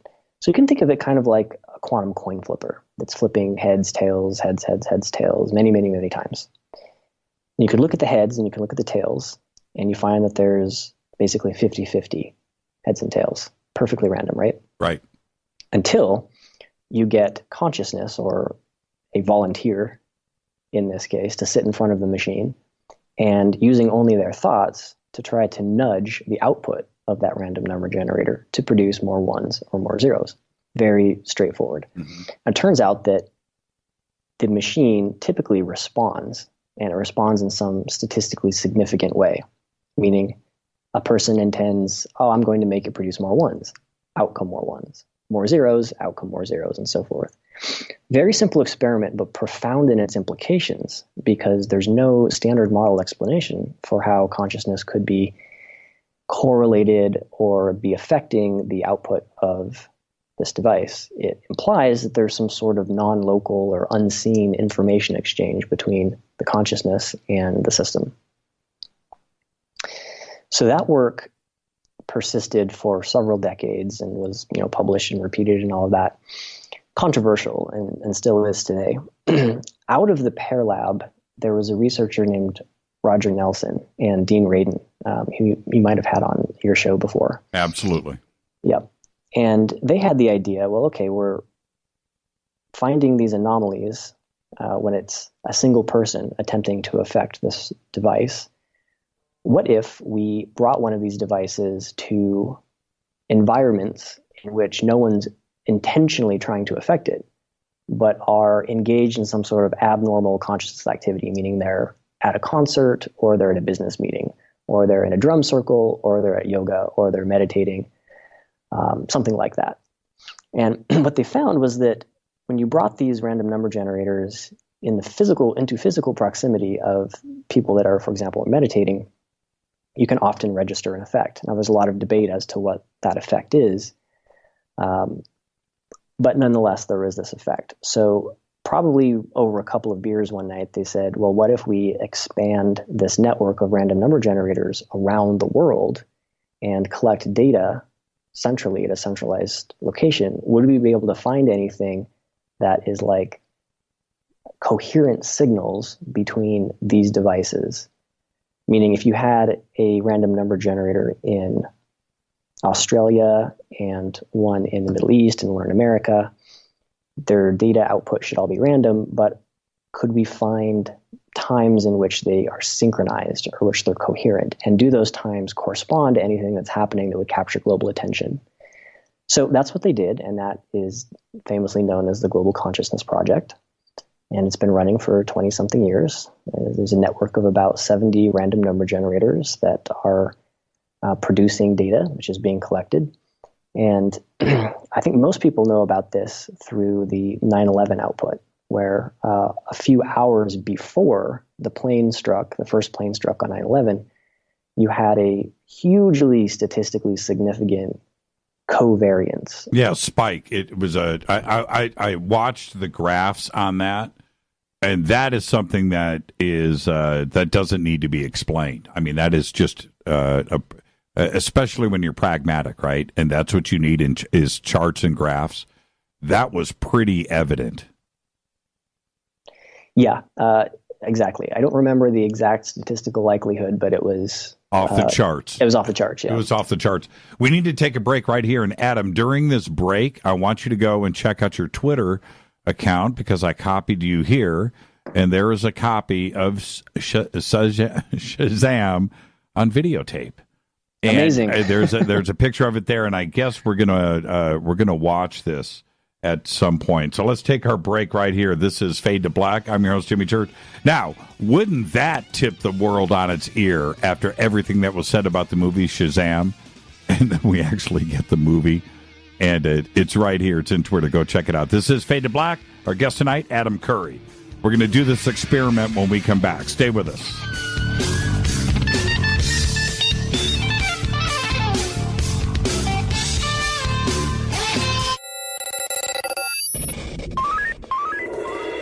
All right, welcome back. Fade to Black. Our guest tonight, Adam Curry. You can follow me on Twitter at JChurchRadio. You can follow Adam at Adam's Lab. And as you can see, Twitter's starting to heat up here pretty good. Adam, did you see the copy of the Shazam videotape? I haven't looked at it yet. Okay, looking forward to it. Well, it looks like we're going to get the tape to play, and then shoot it on the TV with a cell phone video, and we're going to post that up here on Twitter. Now, wouldn't that be a pretty memorable show? Amazing. Yeah. We shall see. I mean, we all need, I keep saying, what would it take for proof? and, to tip the scales. Once one thing falls, Adam, it's all going to just fall. Including, I would have thought that the spike at 9/11 with the internet consciousness, right, feeding itself, was a lot of proof of something, and nobody really bit on it. Why do you think that was? Well, it's pretty out there. I wouldn't say that nobody bid on it. Millions and millions of people heard about that and were catalyzed into exploring or deepening their rabbit hole. So it did have an effect. You might even look at it differently. It could be that collectively there was a presentiment that the RNGs picked up about what was about to happen. You could also look at it as what's called retrocausality, meaning because that event was so important, the 9/11 spike, everyone who in the future were to hear about it caused a backwards going effect at the moment that the data was recorded, hours before the plane struck, to create that spike. And that's even more sensational, right? That's pretty big stuff. And when you started to put this software together, okay, well let's talk about that. Because we're gonna attempt this experiment here with everybody, and I don't know what the experiment is. I'm going to hear about it with everybody else for the first time, so we can all participate in this together. But what does Entangled do? I know you gave the scientific explanation, but to somebody that downloads this onto their phone, explain it to them. So Entangled isn't out yet, as you know. I've got one more feature that I kind of discovered on accident that I think makes the whole app 10 times better. And so I'm waiting to put that into it. But the idea is that it turns, when you download the app to your phone, it turns your phone into a real physical random number generator and allows data collection to happen around the world across hundreds of thousands of data points so that we can start to get a better picture of what we mean when we sort of glibly talk about collective consciousness or collective consciousness effects, meaning we can look at these output of random number generators on your phones in real time and start to actually pose experiments where we're not reactively looking at data, but we can sort of more proactively set up experiments and test outcomes. When that's done, I'll come back on your show and we'll explore that a little bit more. Yeah, absolutely. Well, and then we have, collective memories too as well. Like there are a lot of people out there, millions of people that actually remember or think that Sammy Hagar replaced David Lee Roth and Van Halen. And it never happened. But some people think that it did. See, I'm joking. See, I just messed with you. And that is part of the collective memory, right? Is it the power of suggestion and then suddenly it becomes a real memory? Well, I think that there's something to that. I think that you can get bizarre effects so long as you're able to create doubt in your own mind. Right. Let me give you an example. Did you lock your car door today? Oh, man. Okay, great question. I think I did. You think you did. Right. But maybe you didn't. Right. Because it's so normal for you that it's automatic. Right. And you've previously not locked your car door, right? You've forgotten in the past to lock your car door. Sure. Yeah. And maybe you had a long trip the other day and you didn't sleep very well and you're just kind of out of it. And it's just one of those days and you didn't lock your car door. Could be. Could be that there's some interesting synchronicity between me bringing up the fact that you didn't lock your car door and the fact that when you go to check tonight, you didn't lock your car door. Right? So you see what I'm doing. From the point of view of the present moment, I'm creating for you reasons that this phenomenon didn't happen. And now the car door being locked or unlocked is sort of in a state of superposition in your own mind, right? You think you did, but you're not 100% sure. And maybe after this conversation, you're a little bit less sure that you did. So from my way of thinking, anytime that there are probabilities, you open to you open those probabilities to fungibleness by consciousness. And that, incidentally, is how I think of the Mandela effect. To put it a little differently, every theory that's like a really good theory, not every theory, but most theories that are proposed in science, they're symmetric. And there's an idea that time and causality might be symmetric. So we're used to thinking of the past as 100% set in stone. Happened one way, did not change. But the future is a probability function of the present, meaning it's likely to be one way, but it may not be that way, but it's likely to be a certain way. So that is a very asymmetric way of looking at causality from the present, causing something in the future. But what if it was actually symmetric? So what if time was symmetric? You would have basically a probability. The past is like a probability function of the present moment, just as the future is a probability function of the present moment. And because it's a probability function from the point of view of the present, with consciousness, we can actually shift those probabilities in a way that affects the past from our point of view. Does that make sense? Well, it does if we take it literally, but how could the past have probabilities in it when it's happened? Well, it's happened in your mind, and there's only evidence of it where and when you go to look for it. So basically what this implies is something that we've known for a while, it's just that any theory of reality really needs only two criteria. You need consistent histories and you need probable futures. Mm-hmm. So a consistent history is there's a consistent line of what appears to be cause and effect to explain something in the present moment. And probable futures, meaning that reality isn't going to spin off into some unpredictable direction because that's very not friendly to life, right? So consistent histories and probable futures are really all you need, and incidentally, all we have. So if the past is a probability function of the present, and I'm not saying that it is, I'm saying that it might be, right? Then what we know about consciousness affecting physical reality or probabilistic systems means that from the point of view of the present, we might be affecting the past in a way that lines up to be consistent with the present moment.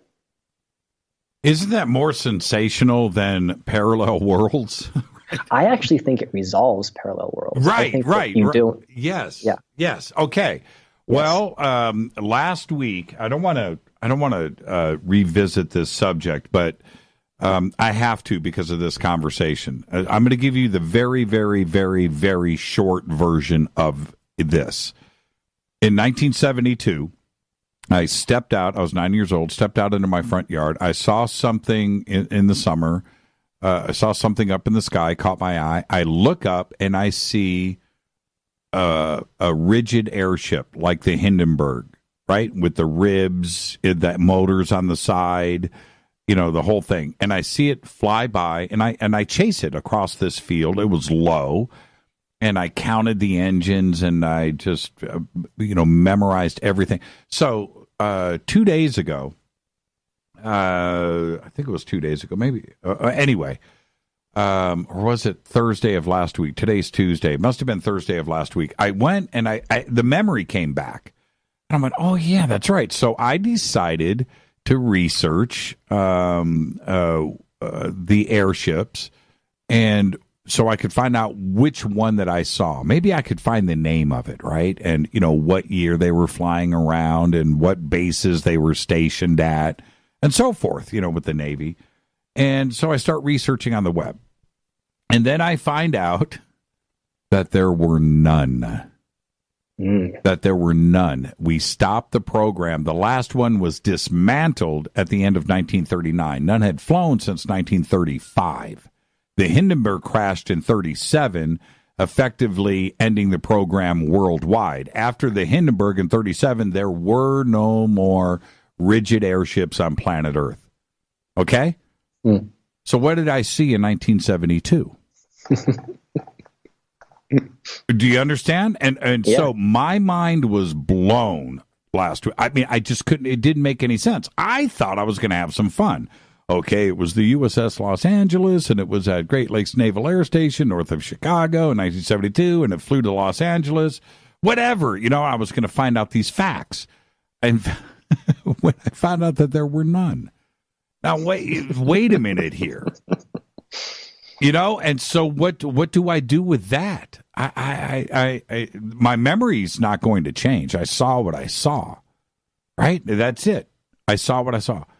What do we do with that, Adam? That isn't collective consciousness or collective memories or suggestive memories. That is something else altogether. And I don't know, talking about the parallel worlds, I don't know. Was that an example of that? I have no idea. But the memory is real. Well, it's a fine case of alter vu, right? Yeah. Well, no, that's not alter vu, because alter vu says that it's a memory of something that wasn't real. Okay? No, it was real. Huh. It was I saw it. It wasn't a ghost, right? It wasn't. I'm not saying I saw a ghost or a UFO. I'm not saying anything. No, it was a frigging Hindenburg flying over my house. Well, another example before we get into the experiment that is very common are dreams.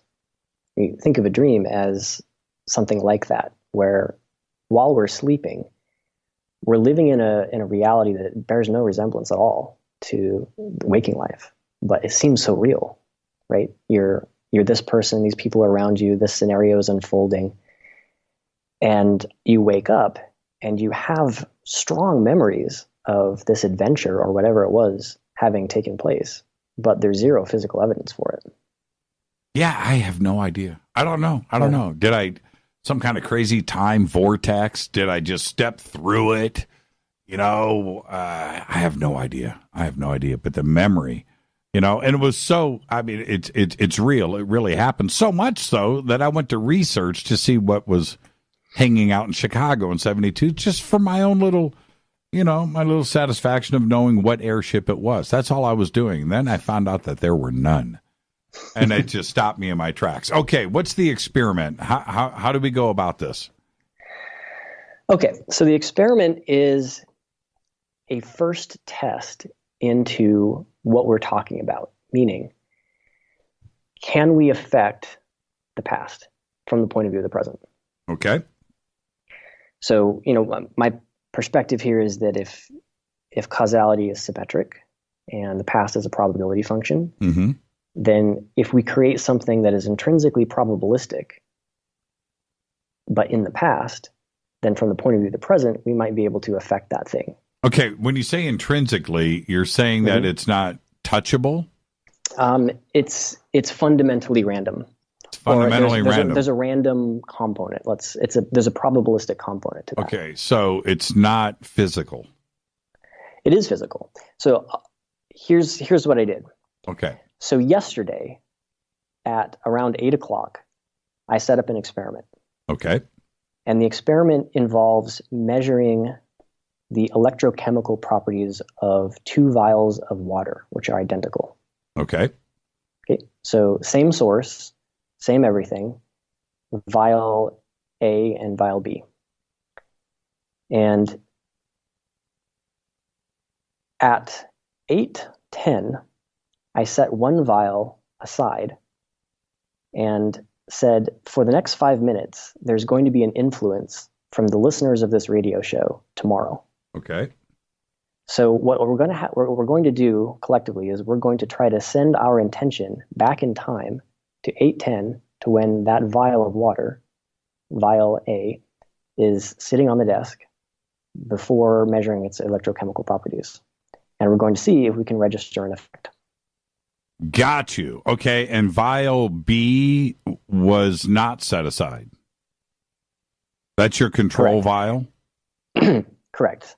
So we made a measurement. So how we're measuring this water is through, I'll spare you the details, but it's a device called an electrochemical impedance spectroscopy device. Gotcha. And EIS.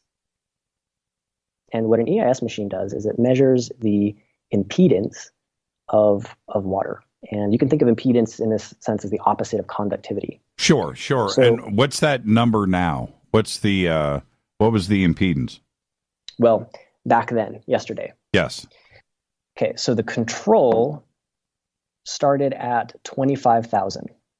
Got it. So measured the control at 25,000. Okay. Now, when water is interesting stuff, right?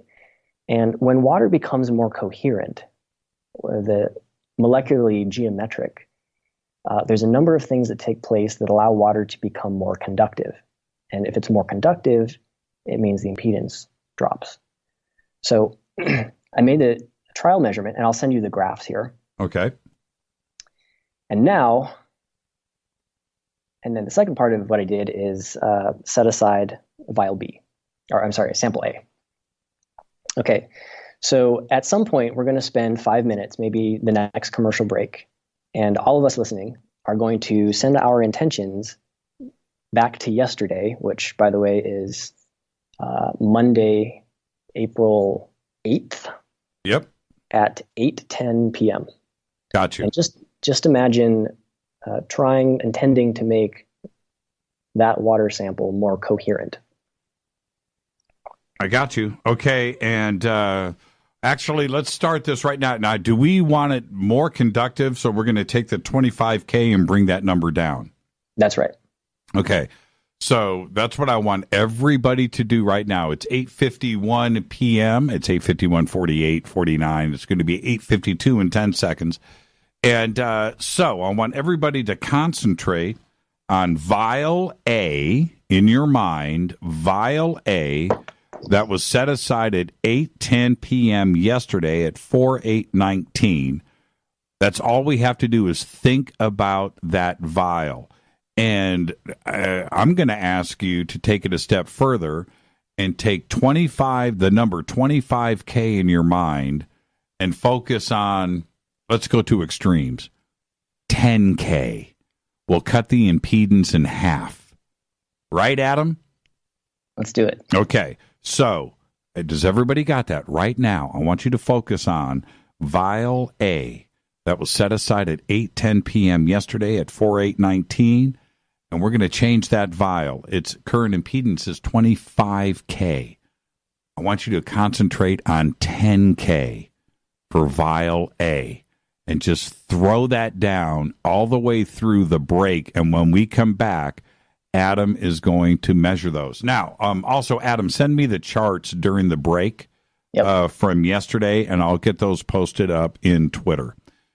This is exciting. Okay, so now this changes, right, from 25K. I don't care if it goes to 24K. That's significant. But if this thing drops, right, to 10K, what does that suggest? What does that suggest to the skeptics out there?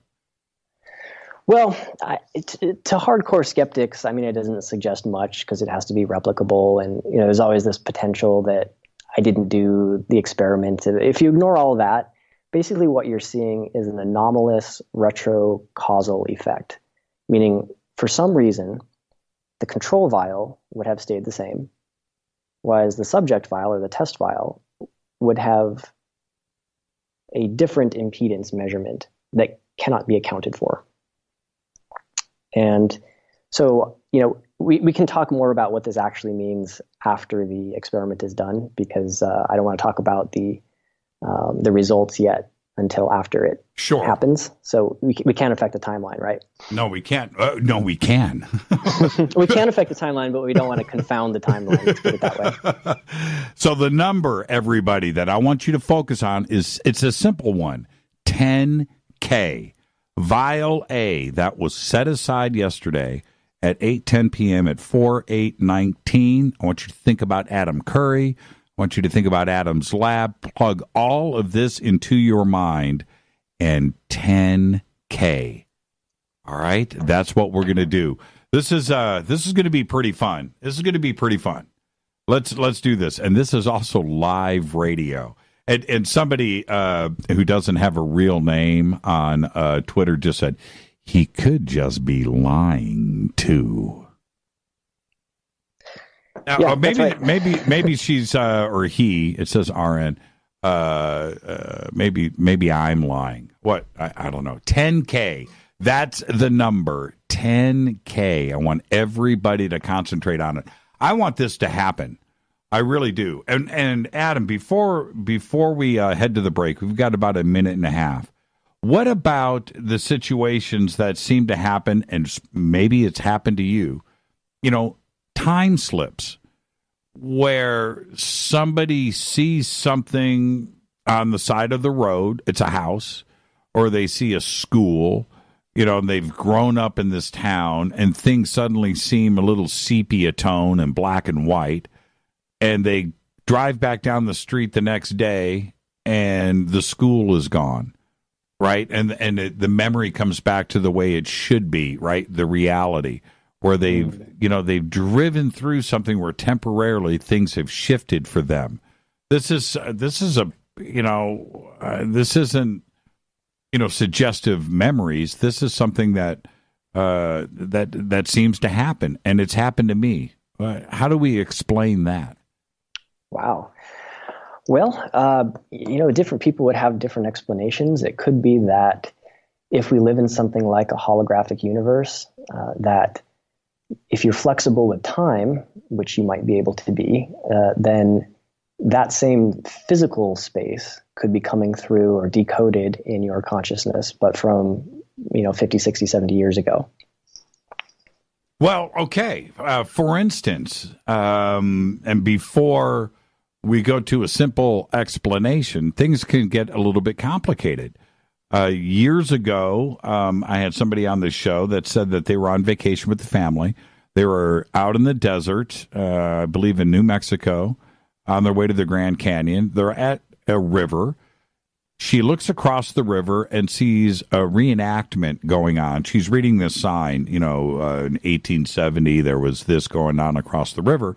And she sees covered wagons, smoke, people dressed, costumes, the whole thing, cooking. And she goes back to grab her family. You got to see what's going on over here. It's really cool. Brings everybody back. They're gone. Right? Now, that isn't something that was suggested. It was something that was seen. I don't know. Is it something that was recorded in the ether, right? Something that was time-stamped from the past, and just for an instant, it was visible. Yeah, it could be. I think that anomalies, or the unexplained or the unusual, they typically, even though I think that they are real, they also have an element that allows them to be brushed aside by other people. Right. And I think that's really important because it allows that anomaly to exist for that person, but still also to exist for society, for other people who would not permit that anomaly to exist, because it gives them an out. Right. Meaning their own consciousness is not suppressing the anomaly, it's permitting it to exist because of a variety of reasons. And your own experience is allowed to exist because of a variety of reasons. And they're not conflicting realities.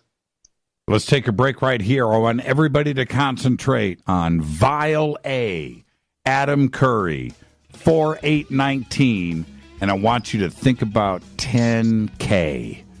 We've got a 4-minute break right here. When we come back, let's see what's going to go down. This is Fade to Black. I'm your host, Jimmy Church. Stay with us.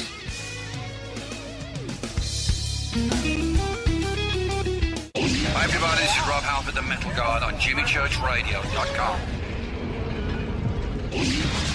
All right, welcome back. Fade to Black. I'm your host, Jimmy Church. Okay. Our guest tonight is Adam Curry.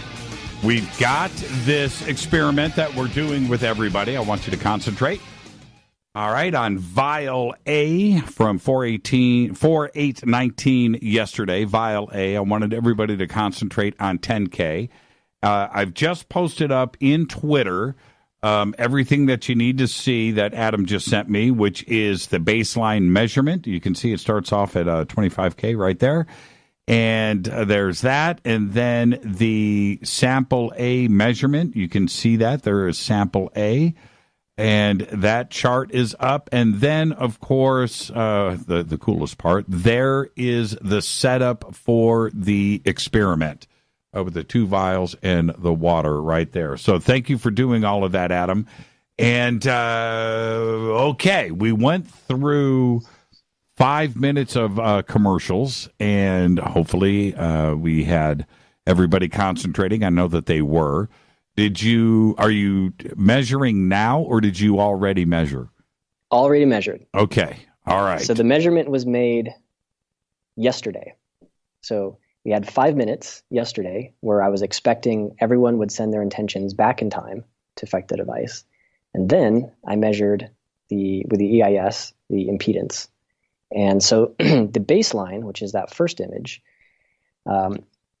you see at 1,000 hertz electricity, it's about impedance of about 25,000. Mm-hmm. The sample, after being affected by the intention or whatever it was, at 10,000 hertz is 2,000, meaning we saw greater than a 10x, not 10K, but 10x reduction in impedance. Continue. Which is huge. It's a very, very interesting and good result. So it would seem as though it would suggest some sort of anomalous influence that affected the water in the 5 minutes between its measurements. How? I mean, okay, so I get it, but what did it? That's a good question. I think if we understood how consciousness interacts with the physical world, we could come up with a mechanism. We don't really have a mechanism. The best way to explain this would be, we know that consciousness can affect the behavior of probabilistic physical systems, like random number generators. In this case, the probabilistic physical system is a vial of water, and the molecules are moving around randomly. And the intention of all of the people was to make the water more coherent. And because it's more coherent, it makes it more conductive through a proton, what is that called? Anyway, I'll send an explanation of this out. But anyway, it results in an electrochemical change measured in the reduction of impedance, the increased conductivity, which is what you're seeing here.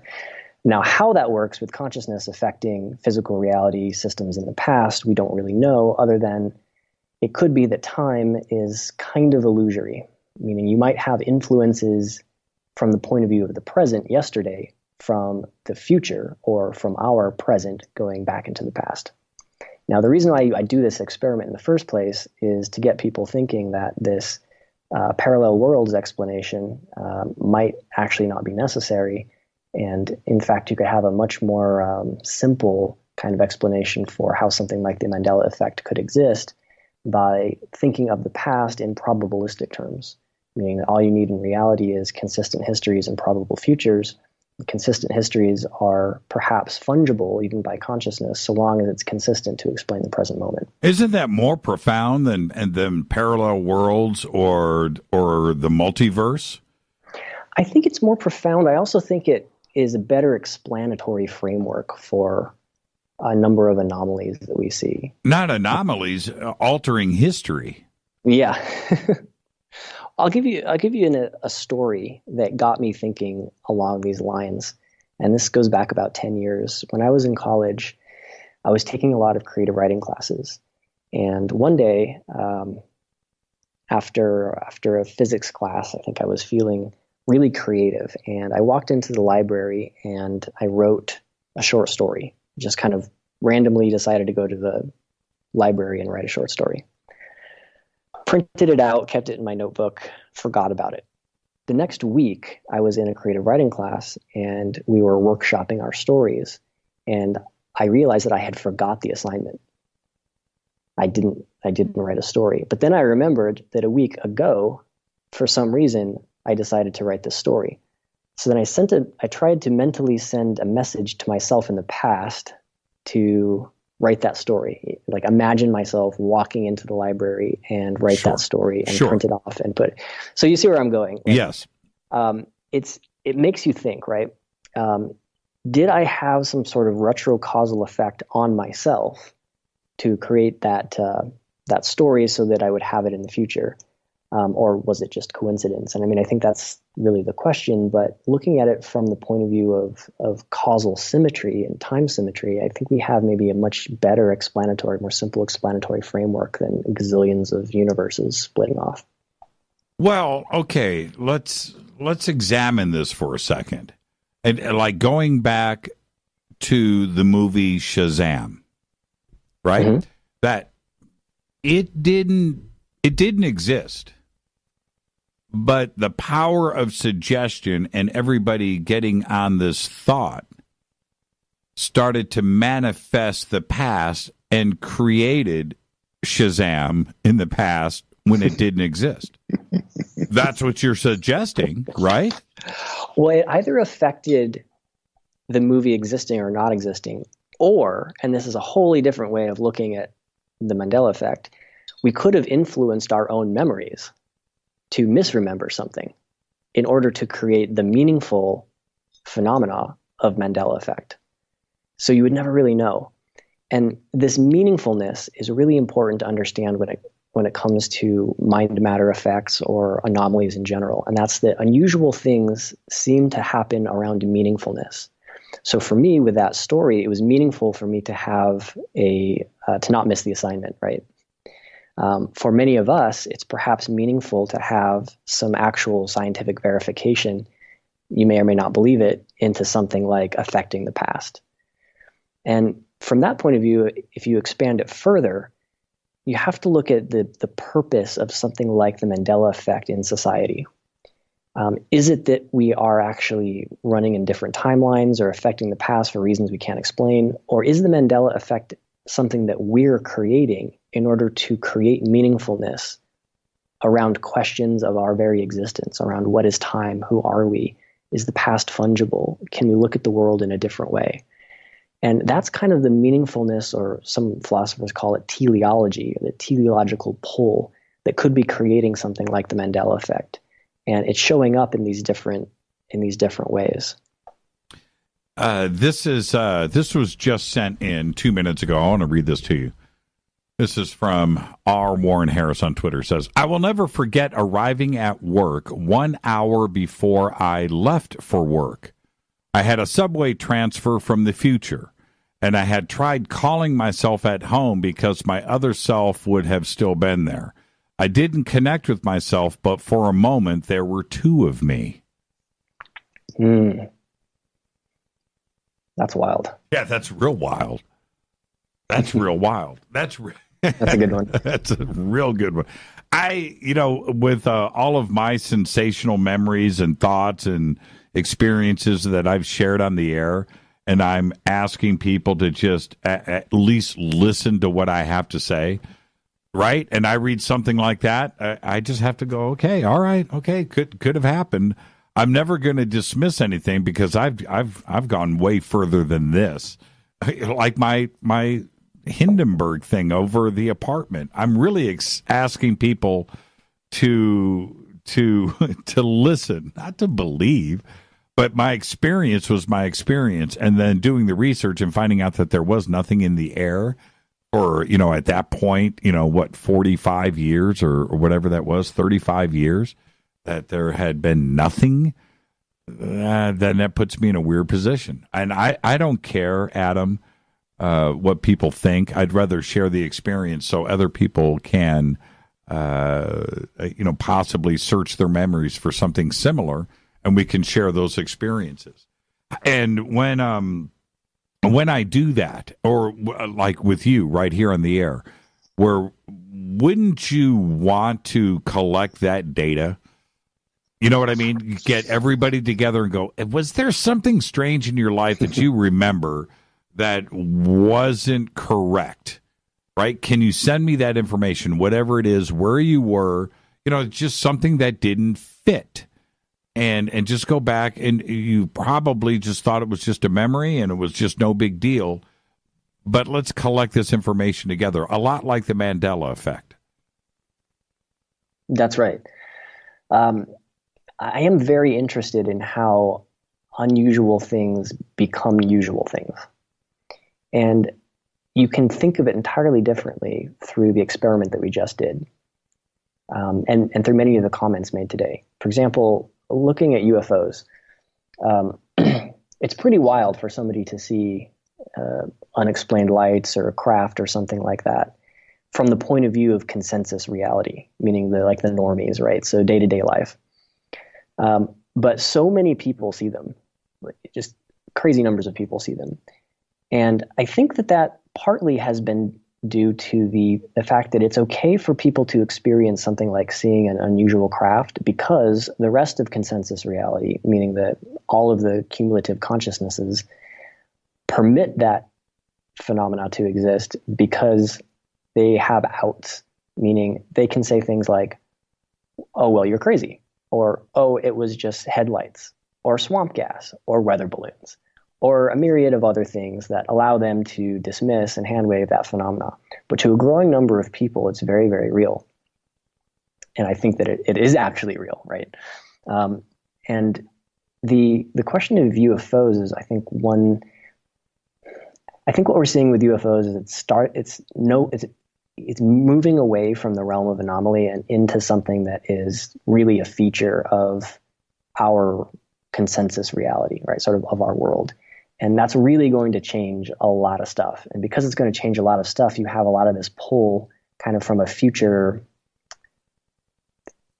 probability that's creating a consistent history through the present to explain how we got there once something like disclosure or whatever might happen. Does that make sense? Yeah, it does. I remember you and I were sitting together in the front row somewhere, and we were watching videos on a big screen, and we were commenting. Where was that at? I think that would have been in San Francisco. That was in San Francisco, right? Dr. Greer's presentation. Right. Okay. So you and I, and the reason why I bring it up is you and I were laughing and giggling and commenting like little kids because we were seeing stuff that was pretty sensational. And I only bring it up because your interest is as genuine as mine, right? And I think we stole those seats, actually. I think we did. I think we did, right? Okay, so anyway, so we're sitting, and the screen is like 2 feet in front of us. Remember that? It was a big theater screen. Mm-hmm. And we were watching some pretty sensational stuff. And your interest is genuine. So I have to ask you, I didn't ask you then, have you seen anything like what we were watching on the screen that day? Because that stuff was pretty amazing. It's stuff that Greer's never shown before or since. We saw some pretty incredible stuff. Have you seen anything like that yourself? Unfortunately, I haven't. I've seen strange lights in the sky on a CE5 and then I've seen strange lights in the sky through night vision goggles, but nothing like what Dr. Greer showed. Is that a paradigm shift for you? If you you know what I mean. And I understand the night vision goggles. I sell them. I've got them, and I have my own model, right? The Jimmy Church model. So I'm fully invested in what night vision goggles can bring. I mean, it is just so much fun to do. But it's something else altogether when you see something with your eyeballs, right? And it's right there in front of you. Would that be a paradigm shift? Is that a life-changing event, or do you even need it? I'm not your average sample human, so it wasn't really a life-changing event for me, but I can see how it would be for many, because if you see that kind of stuff, seeing it with your own eyes, it's very easy to do away with all the counter explanations. Mm-hmm. That's no plane. That's no satellite. Right. Yeah, no way. Yeah. I've had so many sightings, right? And most of them at night.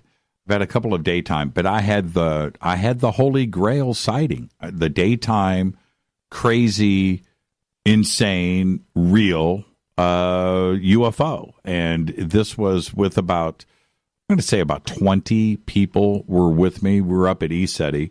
Of all places, right? It's ECETI.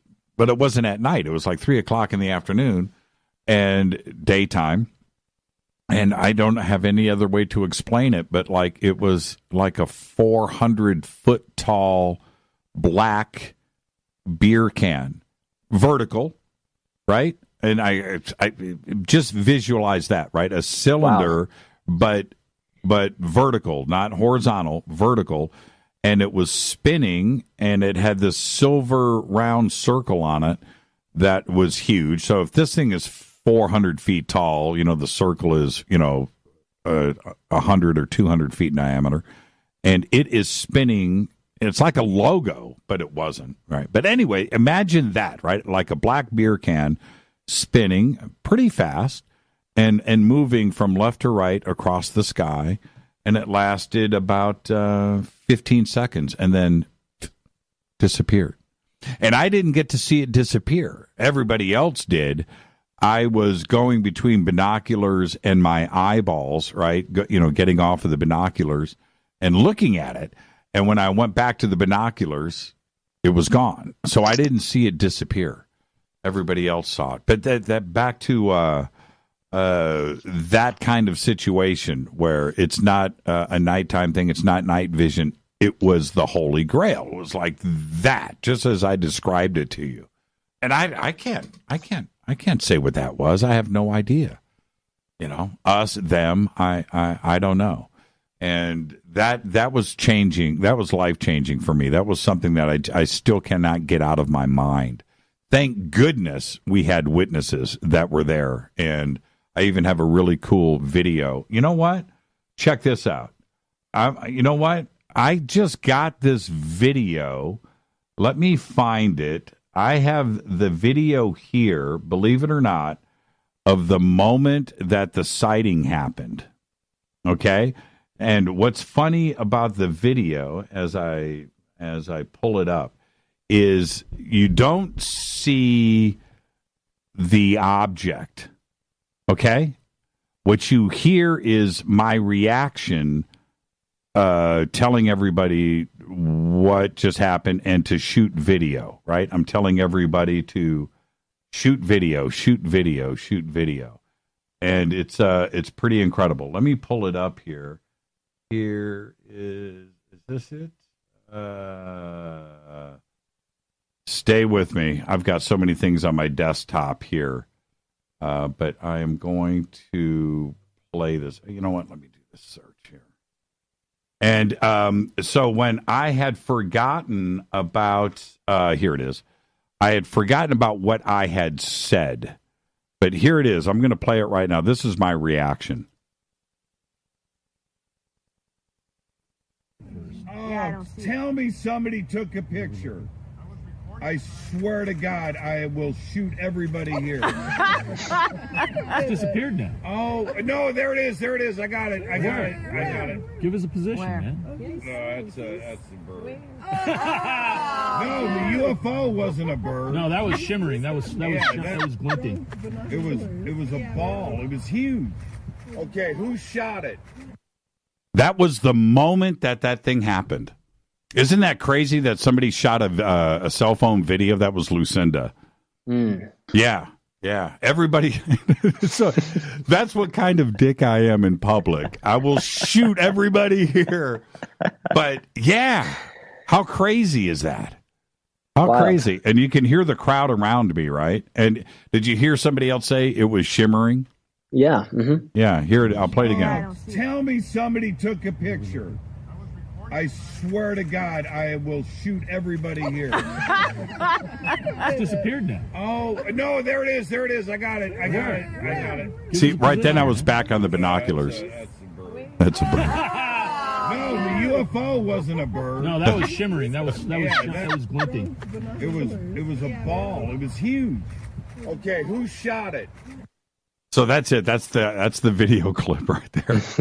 But that's the moment, right? It really happened. It was ginormous. And when I told everybody and I walked back to the table to get back on the binoculars, everybody going, yeah, it's black. It's got a silver thing. It's spinning.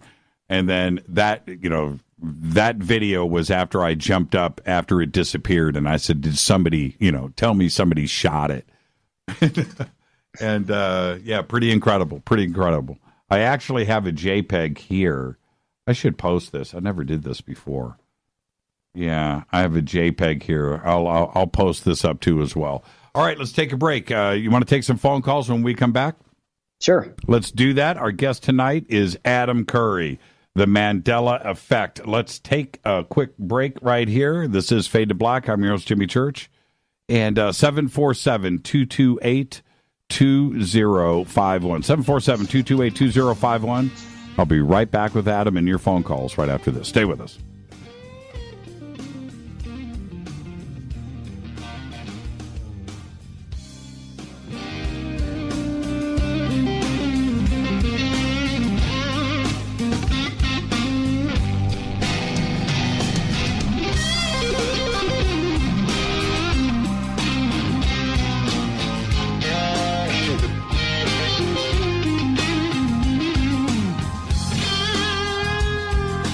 All right, welcome back. Fade to Black. I'm your host, Jimmy Church. Our guest tonight, Adam Curry.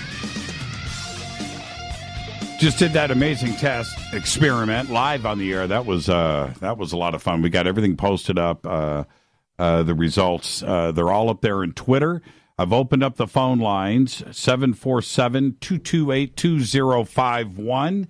And I would like to hear your Mandela Effect story, if you've got one or experience. But also, I would like Jason to call in about the movie Shazam. So, Jason, give us a call, and I'll get you right in the phone queue. Okay, I do want to hear about this, and you've got to shoot that video. With that, Adam, you want to take some phone calls? Yeah, let's do it. Let's do it. Let's go right now. Hi, you're live on Fade to Black. Who's calling? You're live. Oh, man. Don't even tell me there's some issues here. You're live right now. No. Hello. Hello? Yes, you're live. I'm sorry. I thought you were talking to somebody else. Nope. Hey, this is Mike in Albany, Oregon. Hey, Mike in Albany, Oregon. How are you? Speak up.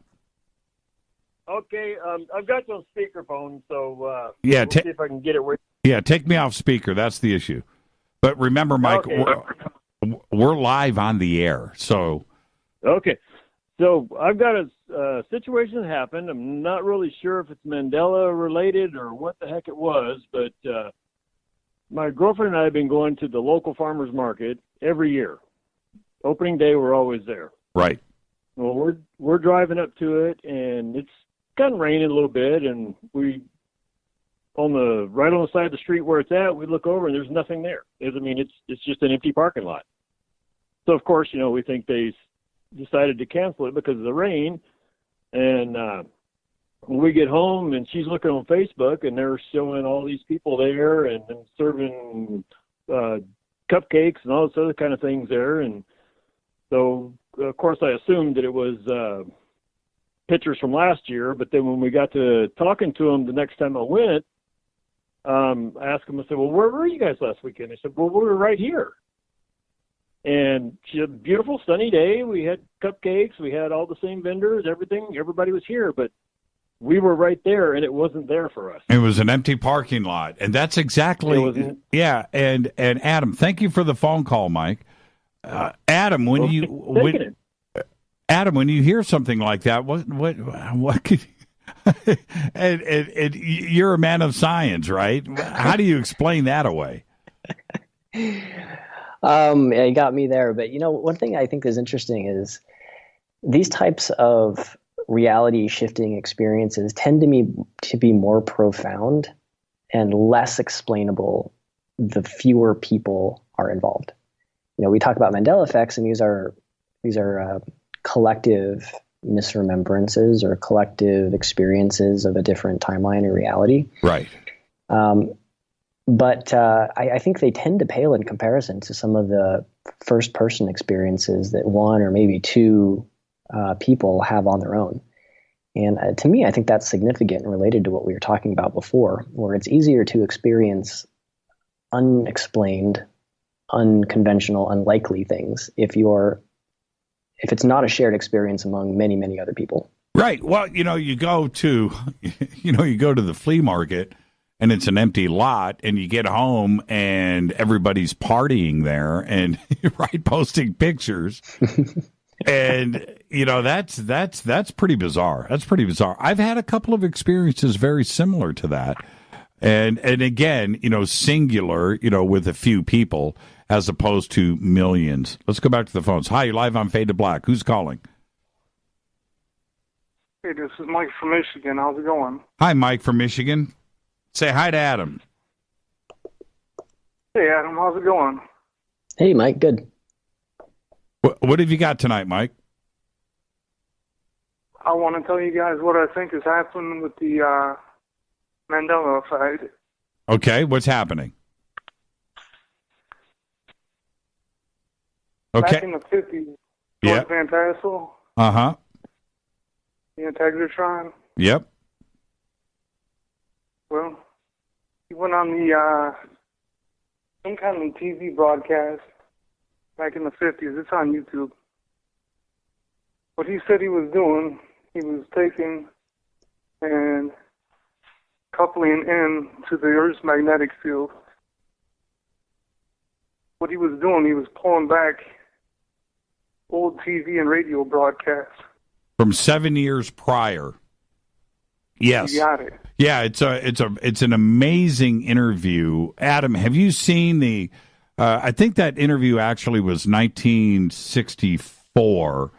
But it's George Van Tassel, and he's talking for about a half-hour interview. And in the interview, he says, and this is what is fascinating, especially for you, Adam, you being California-bound, in Santa Monica, he built a laboratory that was able to record and see events 7 years in the past. Okay, and that it was out there, it was electrical, and that he was given the formula from E.T. That was the other thing that was pretty interesting about it, and that he could go and view this. He gave the address in the street in Santa Monica where this laboratory was built. This is a historical document. It's something that you should go back and watch this video yourself if you haven't seen it. I haven't seen it, but I will check it out. That sounds amazing. Yeah, it is. It's pretty cool. Thank you for the phone call, Mike. Hey, could you pass my number along to Adam, please? I got a couple of things I'd like to tell him off air. Okay, I will do that. I have it here. Thank you so much. Thanks, Jimmy. Yeah, thank you, Mike. Let's keep this going here. Stay with me, Adam. I've got to bounce a couple of mouse clicks around here. There we go. All right, let's go here next. Hi, you're live on Fade to Black. Who's calling? Hello, this is Keandre. Hey, Keandre, how are you? I'm doing great. How are you? I'm doing good, man. It's Adam Curry. Say hi to Adam. Hey, Adam. How's it going, man? Hey, Keandre. What's on your mind? All right, so I have a really interesting Mandela effect that actually affected my birth certificate. Okay, what happened? Well, I remember whenever my mother had been telling me this, whenever she had gone through her documents, she found my birth certificate, and she was looking at it. She had noticed that neither her name or my father's name were on it. And it's really interesting because she went into detail about everything and specifically remembered signing on the birth certificate. And do you still have it? Actually, I do. It's really interesting. I looked at it and, I put this on Twitter about it, sort of being like the same thing that happened in Isaiah 11:16. Wait, no, 11:6, where the actual text had changed from the lion shall dwell with the lamb, and it had changed to the wolf shall dwell with the lamb. Okay, well, sort of did the same thing. Okay, and what explanation do you have for this? I mean, what are you suggesting here? I don't know. There's all kinds of theories. I've heard things about CERN. I've heard things about solar ascension with something with our sun entering a new phase, like the 13th zodiac for Orpheus. And I've also heard of that time traveling theory, along with John Titor and everything like that as well. So I'm sort of confused as to like what happened. Yeah. Why you? But why you? I don't know. That's not the only thing that had happened either. Well, I'm sure there's another thing that happened was my hair had changed from being like a bright blonde to being brown, and my eyes had changed twice. They went from like an emerald green to blue to being like this hazel color now. But whose names were on the birth certificate? Did your mom know who they were? Yeah, it was her name and my father's name. Her name was Kara Raddick, and my father's name was Kenneth Wagner. I thought you said their names weren't on the birth certificate. It's not on it anymore. Oh, it's changed since then. Yeah, it's like completely gone. Okay, yeah, that's Bizarro World stuff there. Yeah, and this is the original. Yeah. I have no idea. The original one. I never had a copy of it or nothing. Well, whose names are on the birth Whose names are on the birth certificate now? Nothing. They're blank. It's blank. Yeah. Well, the only name that's on is mine, and then like the regular documentation you would see for a citizen. Yeah, that's pretty trippy. And what about ordering a duplicate from the county? I don't know if I would order a duplicate, if I would end up getting like... Yeah, order one. Ones with order the spouse one. name or not. Just order That's one. what I'm curious as. Yeah, it costs you $10. Yeah, order one and let us know. All right. Yeah, thank you, Keandre. And Adam, is that Mandela effect? Or is that CERN in effect? And I'm not, that's, it reminds me of Michael J. Fox a little bit in Back to the Future. Mm-hmm. You remember when he's looking at the photograph of him and his mom when he was, she was like fooling around with him in the front seat of the car, and he looks at the picture and he starts disappearing. Yep. I was about to bring that up. Yeah, that's exactly what that sounds like. There's a couple of ways to slice Keandre's experience, which is a really great story. Yes. And you're right to have him try to order a copy because the plot will thicken based on what he gets. One way to look at it is that there could be an influence from the future, that his future is changing. The probabilities of his future are changing.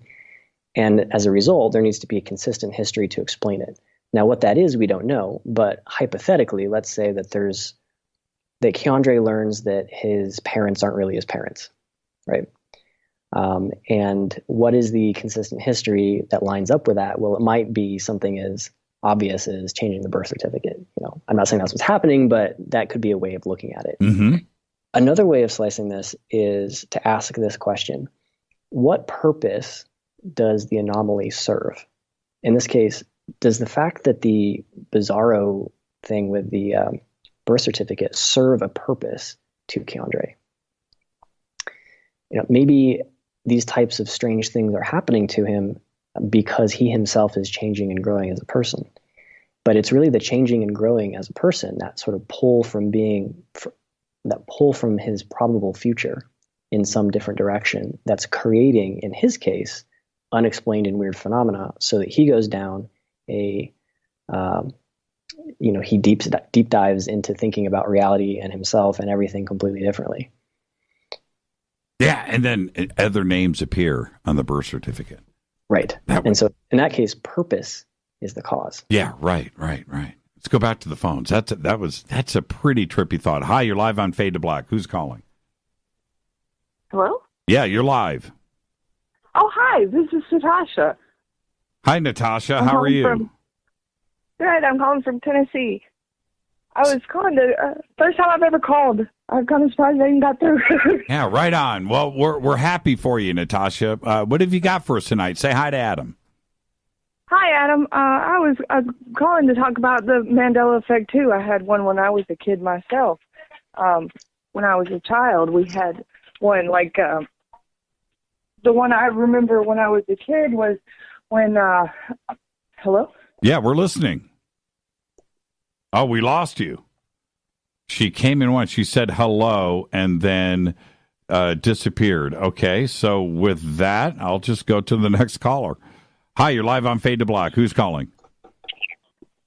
Hi, this is Kari from the Cosmic Garden. I have a question for Adam. Okay, what's your name again? Kari. The Cosmic Garden? Like driving a car. Oh, you're driving a car. What have you got for Adam? It rhymes with a car. That's okay. That's okay. My question is the Mandela effect, the merging of separate timelines in our co-creative consciousnesses return to oneness? It could be.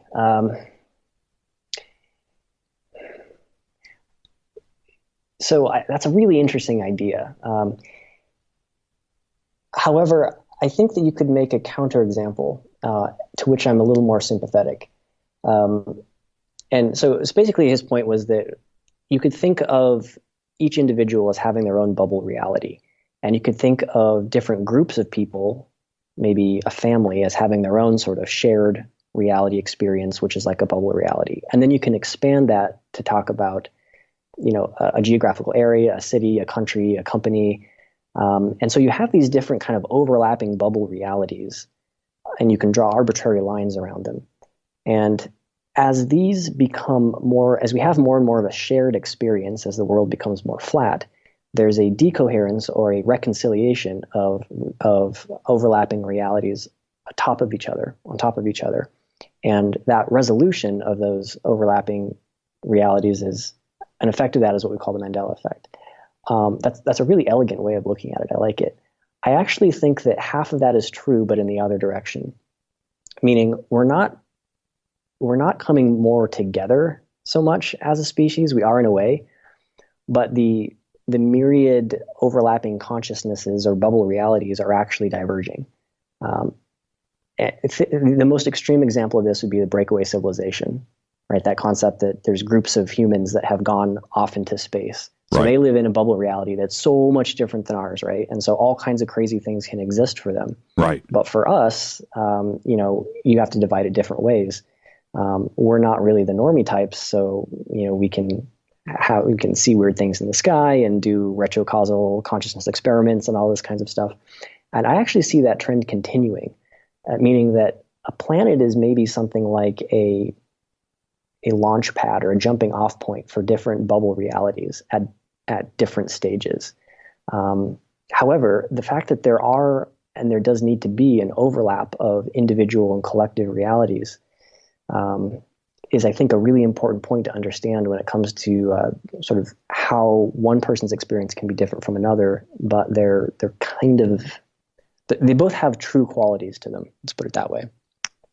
And what's interesting with that, and thank you for the phone call. What's interesting with that is when Dean Radin talks about this, and he says it's not, that people want these huge shifts, these huge results, these huge obvious things. And Dean says even if it's at the atomic level, that these changes, right, that they're very, very small, that's just as big of a deal as if something materializes right in front of you, or it's, something catches on fire from the mind, right? Okay, that's sensational. But if we're getting this at the atomic level, that is just as big of a result. And I think Dean's right. Yeah, I agree. The scale is, if something is still impossible, but at a small scale, it's still impossible. That's right. That is exactly right. Let's go back to the phones. Oh, I'm sorry. Go ahead. Oh, well, and increasingly we're finding that quantum effects, which we've permitted to exist, because our biological or macroscopic world isn't that weird. What we're finding, though, is that quantum effects are being seen at larger and larger scales, including at cellular scales. And so we, through various means that we're uncovering, we might actually be much more prone to being affected by small scale things than we previously thought. Well, yeah. I mean, in reality, micro and macro are the exact same things if it's this sensational. We all affected a vial of water in the past. Our bodies are mostly water. So what does that say about perhaps like the way that we think about ourselves and its real biological impact on our bodies? Yeah, there is something to that. You know, when you think about how much water is in us, and if we are affecting water like that at a grand scale, by the way, then you are physically changing most of your body right away. Let's go back to the phones. Hi, you're live on Fade to Black. Who's calling? Hey, Jimmy, it's Nick. Hey, Nick, how are you? Good. How are you doing tonight? What's on your mind? I once got a text message from the future. You did? What did it say? I did. It didn't say anything, but this was several years ago before smartphones was still a flip phone. But on the screen it would say, you know, time stamp of when the message was sent. And it was a few years into the future. The phone number that it came from, one of the digits was a question mark. Oh, really? Yeah, it was really weird. And I can't remember when exactly this happened. I want to say 2011, because I know it was before 2012, because everyone was like freaking out over December 21st, 2012 thing. And I noticed that this message was at least from beyond that point. So I was like, okay, well, we still have cell phones then, so I can stop worrying about 2012. And obviously, you know what I'm going to ask. Did you save the text message? Did you email it to yourself? Did you do something with it? No, I didn't. I showed it to my friends, of course, but I didn't. I don't know if I even had a way of saving the message on back then. On that yeah, kind of 2011. Yeah, you couldn't take a screenshot in 2011. That's pretty interesting. A text message from the future without a message in it. The one thing I wish I had saved, though, was the phone number. Even though one of the digits was a question mark, I could have.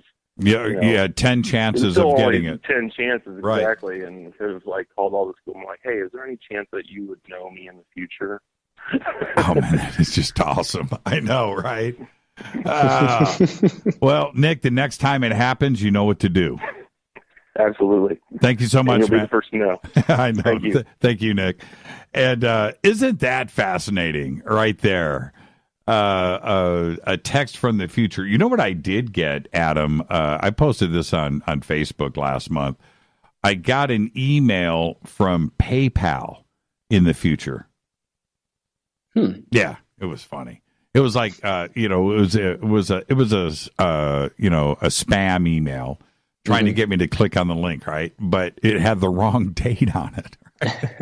and I'm looking at it, and I posted on Facebook. I got an email from the future. Check it out. I think it was like a week off. I can't remember what it was, but it was, and as you looked at it a little bit closer, it looked as legit as it could be. But they misspelled something and they got the date wrong. And it was just so funny. An email from the future. Let's go back to the phones. Hi, you're live on Fade to Black. Who's calling? Hey, Jimmy, this is Tom from Dayton, Ohio. How you doing? I'm doing good, Tom from Dayton, Ohio. Say hi to Adam. Hey, Adam. Nice to meet you. How you doing? Great, Tom. Nice to meet you. Tom, we got 2 minutes. We got 2 minutes. Sure. Real quick story, and then hopefully I can get some comments. So I was on the Mandela effect. I had been all my life suffering from a problem with sleep, like where I'd hear loud noises, and I was trying to figure out what started this. I wasn't in the war or anything like that, and I remember back in my childhood, my parents used to get in fights, and they would slam things while my brother and I were trying to sleep. And I also had this one real old house that we used to live in. After watching The Wizard of Oz one night, I kept having these bad dreams about this wicked witch that used to stalk the stairways up to our room. And so I'd always dream about her. So I had this idea, why don't I go back in time and visit my younger self? And I don't know why I thought of this, but I said, on that hallway where that wicked witch was, I would install these blue lights. And then I told my younger self that if ever you see those blue lights on, there's nothing to be afraid of. Nothing can get you. And for the loud noises, I gave myself, my younger self, a set of headphones and said, if you see the blue light on these headphones, those noises will no longer bother you. Ever since I did that, I got to admit, I've slept wonderfully. And this has been like a couple years now. So I just thought I would share that story with you since we're on this kind of going back in time type of thing. And giving yourself maybe advice. Yeah. And why not? I mean, if everything else works, why wouldn't that work? And of course, this was, over a year ago when I did this, but what do you guys think about that? I mean, well, you slept like a baby since, Tom, but I'm going to hand this over to Adam. Adam, did he affect the past?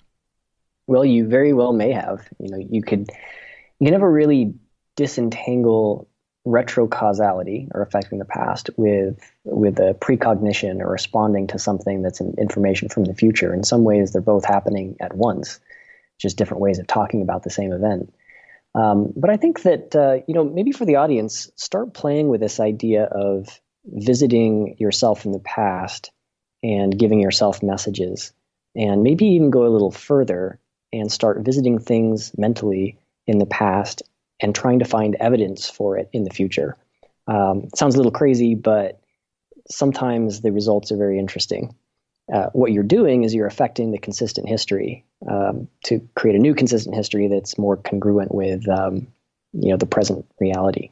And, one of the things that's a common element among these experiences like Tom's is that there's meaningfulness involved. And, when you're trying to solve a crime, you say, follow the money. Mm-hmm. Well, if you're trying to figure out the primary, let's call it the primary cause of certain of these unexplained things or unusual things, follow the meaningfulness, because the meaningfulness will often point to, and will often in fact be, the thing that kind of closes the loop on this cause-effect stuff. So maybe Tom, it was deeply meaningful for him to have that conversation with himself, and thereby get better sleep. Yeah, absolutely. Adam, Tom, thank you for the phone call. Adam, we'll see you at Contact in the Desert coming up at the end of May. I really look forward to hanging out with you once again. And as soon as we get this app launched, which I know you're going to tell me it'll be next month, but as soon as you get the app launched, we'll get you back on the show. Is it going to be ready by Contact? It will not. It will not. There you go. There's your answer, everybody. Now, you can go and check out Adam at entangled.org. The links are at jimmychurchradio.com. Very simple. And, of course, follow Adam on Twitter at Adam's Lab. Adam, thank you so much. It was worth the 5-year wait, my man. Thank you so much. My pleasure. I'll talk to you next time. Adam Curry. Again, it is entangled.org. The links are over at jimmychurchradio.com. Thank you to everybody that called in tonight and everybody that participated in our little experiment. Twitter was on fire. Thank all of you. Fade to Black's executive producer is Rita Camarion. Show is produced by Hilton J. Palm, Renee, Dennis, and Bob. Announcers are Steve Harder, Gene Vitoa, Mark D. Kovar. Webmaster is Drew the Geek. Music, Doug Aldrich. Intro, Spaceboy. SpaceboyMusic.com. Fade to Black is produced by KJCR for the Game Changer Network, and syndication is KGRA, The Planet. This broadcast is owned and copyrighted 2019 by Fade to Black and the Game Changer Network. It cannot be rebroadcast, downloaded, copied, or used anywhere in the known universe without written permission from Fade to Black or the Game Changer Network. I'm your host, Jimmy Church. Tomorrow night, right here, MJ Benias and his new book, The UFO People. Until then, everybody be safe. Go Beckley Tepe.